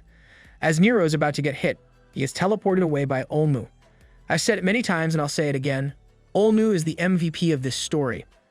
Along with him are a couple of magicians, which promptly attacks the elf-like monster. It turns out Olmu has brought the army of the secret organization that his family once led. Olmu then explains that the elf-like monster is Nuba, the king of ancient Noria. He's a half-elf like Niro, but he was arrogant and so he became evil. He's the real reason why elves hated half-elves. Olmu instructs Niro to ride a wyvern and go to Muren, while the organization holds off Nuba, and so he does. Nuba tries to stop him, but the wyvern was too fast to get hit by the magic spell. And with that, Olmu and the secret organization face off against the corrupted king, Nuga. In the next scene, we find Secneum asking Muren where the two remaining pieces are, as he plans to reabsorb them. Muren then leads Secneum to the remaining pieces which he had prepared. As they were walking, Muren asks Secneum why a god like Secneum cannot read the mind of someone who doesn't worship them. And right then and there, a new seal activates, sealing Secneum's new body. Damn, the Emperor is really bamboozling everyone. Huh. Muren then deduces that despite being regarded as gods, Secneum and Luger are also creations of something, as he was able to trick Secneum. We then find a puddle of blood connecting to the newly created seal, which turns out was activated by the son of Estremis, which disappeared after the ritual. Like father, like son, it is then revealed that he intends to use the remaining people with the blood of heroes to seal the other god in the world, Lugard, to make sure there are no gods left in the world. Meanwhile, Olmu and the corrupted king, they continued to fight. Olmu realizes that his magic is ineffective against his opponent, so he decides to use his last magic, which summons a massive spear from the sky and into the enemy. However, that too is ineffective, as Nuva is able to destroy the heavenly spear. Yup, you're definitely screwed. Nuva then retaliates by casting a magic spell that kills countless soldiers in the battlefield. The Secneum's forces then take this chance to counterattack against the army, causing Olmu to lose hope. While this was happening, Niro is able to get inside the castle. He notices that there are no guards around, so he keeps his guard up in case of an ambush. True enough, Muren tries to attack him, so Niro responds by swinging his sword towards Muren, believing that his sword, which is the Archdane, can take Muren's sword. Unfortunately, his sword is the one that ends up breaking, so Muren proceeds to stab him. Damn, power of friendship actually failed. Niro then wakes up to find himself in the same situation as Avan. He is bloodied, and his blood is flowing. Niro tells Muren that he was supposed to be their light, but Muren responds by saying that he was never the light. He was the darkness that had to endure the ugliness of humanity. Damn, that's too realistic. Muren ends their conversation there and explains that he will be summoning the real body of Lugard by sacrificing people with heroic blood. Blood for the blood god. Once he does, the body of Lord Lugard did appear and was promptly chained by a possessed Avan. Muren then slashes the body of Lord Lugard into 3 pieces. He then calls for the guards to bring the 2 eyes of Secneum, which seals the 2 pieces of Lugard. Muren explains that only when 1 piece of God remains can he control them, hence why he let 1 piece of Secneum possess Avan, and intends to make 1 piece of Lugard to possess Niro. Only by doing so can he make God his puppet. Dude has a god complex. In the next scene, we see a flashback of the time Muren destroyed Secneum. It is revealed that Muren was able to become enlightened and saw everything at that moment. Muren was also able to converse with the actual god of the universe, the Architect. This gives my solo leveling vibes. The Architect realizes that Muren wants a world without gods. Muren then confirms that and tells the Architect that he hates the world for keeping balance between darkness and light. The Architect explains that Secneum and Lugard are created from the minds of self-created beings like humans. The Architect then asks Muren if he's the spokesperson of the people, and Muren, being the arrogant person he is, says he is the one with the strongest will. Seriously, this is next level shit. As a response, the Architect gave Muren a scroll that tells him how he can control the gods Secneum and Lugard, and as such, he's acting on what he learned. Meanwhile, Niro is trapped in his consciousness, just like Avan. In his consciousness, Lord Lugard appears. Lugard explains that they, too, are just creations of humans, the real children of the Architect. Humans existed before the gods. Lugard continues his explanation by saying that the ancient humans, or the self-created beings, created many things from the power of their minds. The existence of elves, too, were due to the desire of humans to be guided and reminded of their light. The ancient humans had great taste, not gonna lie. The existence of monsters as well were due to the will of the ancient humans, as they desired for balance between order and chaos. The existence of monsters then lead to the Genesis War, and the blood shed through this war caused the creation of Secneum, a god that will assist in imperfections, and Lugard, a god that will remind everyone of hope. And with a desire to let these gods stop the war, the self-created beings gave these gods all the power. However, Muren is not like ancient humans. He wants the gods gone. Muren wants the humans and elves to live the way they want, for the world to flow that way it should be, without the interference of gods. Surprisingly, Lugard agrees with Muren. Meanwhile, Secneum does not, as she believes that even after sealing her, the chaotic side and wickedness of humans will prevail and Secneum will be reborn and will eventually kill Muren. Dude's out here playing 3D chess. Lugard then instructs Niro to put an end to this once and for all by killing him, which should then kill Secneum as well, erasing the existence of God in their world. Lugard is a giga-chad. Secneum sees her exposed heart and realizes what's happening. Lugard asks Niro once again to kill him, to prove whether chaos will indeed prevail like Secneum said, or they will continue to move forward, as Lugard hopes. And so, Niro stabs Lugard's heart, killing both him and Secneum in the process. Once the deed is done, he is transported to where the Architect resides. Niro asks the Architect if they were created for good or evil. The Architect tells him that they are in existence with 50 chaos and 51 order, and as such, they will always move at least one forward. Upon seeing Niro back from his consciousness, Muren wonders why he was able to break free from the seal, to which Niro answers was, because the gods are already dead. Damn, Niro quite literally killed 2 gods in one shot. In the next scene, we see Nuga, who's still fighting the rebel forces and the secret organization. He is able to overwhelm them with his strength. We then cut right back to Niro telling Muren that the gods are dead. However, Muren is in disbelief since the gods should not have been able to die because of humans, but Niro explains that Lugard chose death himself. Muren laughs as he has achieved his goal of killing the gods, and he plans to reign as the new god, since he is the most powerful among the remaining self-created beings. God complex activated. Muren then tries to attack Niro with magic, but nothing came out. Dude didn't get the memo. Turns out that with the death of Lugard and Secneum, mana no longer exists, since they were originally from the gods. We also see Nuga, who's about to finish off the army, suddenly run out of magic. The same happens to Olmu, which falls because he's no longer able to cast flight magic. An enraged Muren then slams Niro, and exclaims that he can recreate mana, since he's a child of the Architect. Little bro is in denial. Upon realizes that he can no longer use mana, Nuga argues that he's still stronger than humans, since he has honed his strength for 10,000 years. Meanwhile, Muren continues to beat Niro and like Nuga, argues that he's still stronger than most humans, but Niro gets a chance to grab a shard of the Eye of Secneum and injures Muren in the neck. We cut back to Nuga and Olmu, who were about to face off against each other. Damn, Olmu is going for close combat despite originally being a magician. What a Chad. However, before they clashed together, Nuga was bombarded with arrows from the elves of Noria, led by Queen Lumidel. Another human army appears, which is led by Kara. Seeing this, the armies that were supposed to protect the castle decided to disobey the Emperor's commands and attack the monsters. Olmu realizes that Niro must have succeeded in killing the gods. As Muren's about to kill Niro with his sword, Avan stops him. Niro tells Muren that he's alone. He recognizes no one but himself, unlike him who had friends and people who will support him. Niro then extends his arm towards the shoulders of Muren, chanting the spell, Anacratia, and to Muren's surprise, Niro was able to cast the spell and kill Muren. The scene then takes us to 2 years later. We first see Tarek in an empty field, reminiscing about a ruin. Seriously, Tarek, my guy, we are here for you. Next, we're taken to Noria.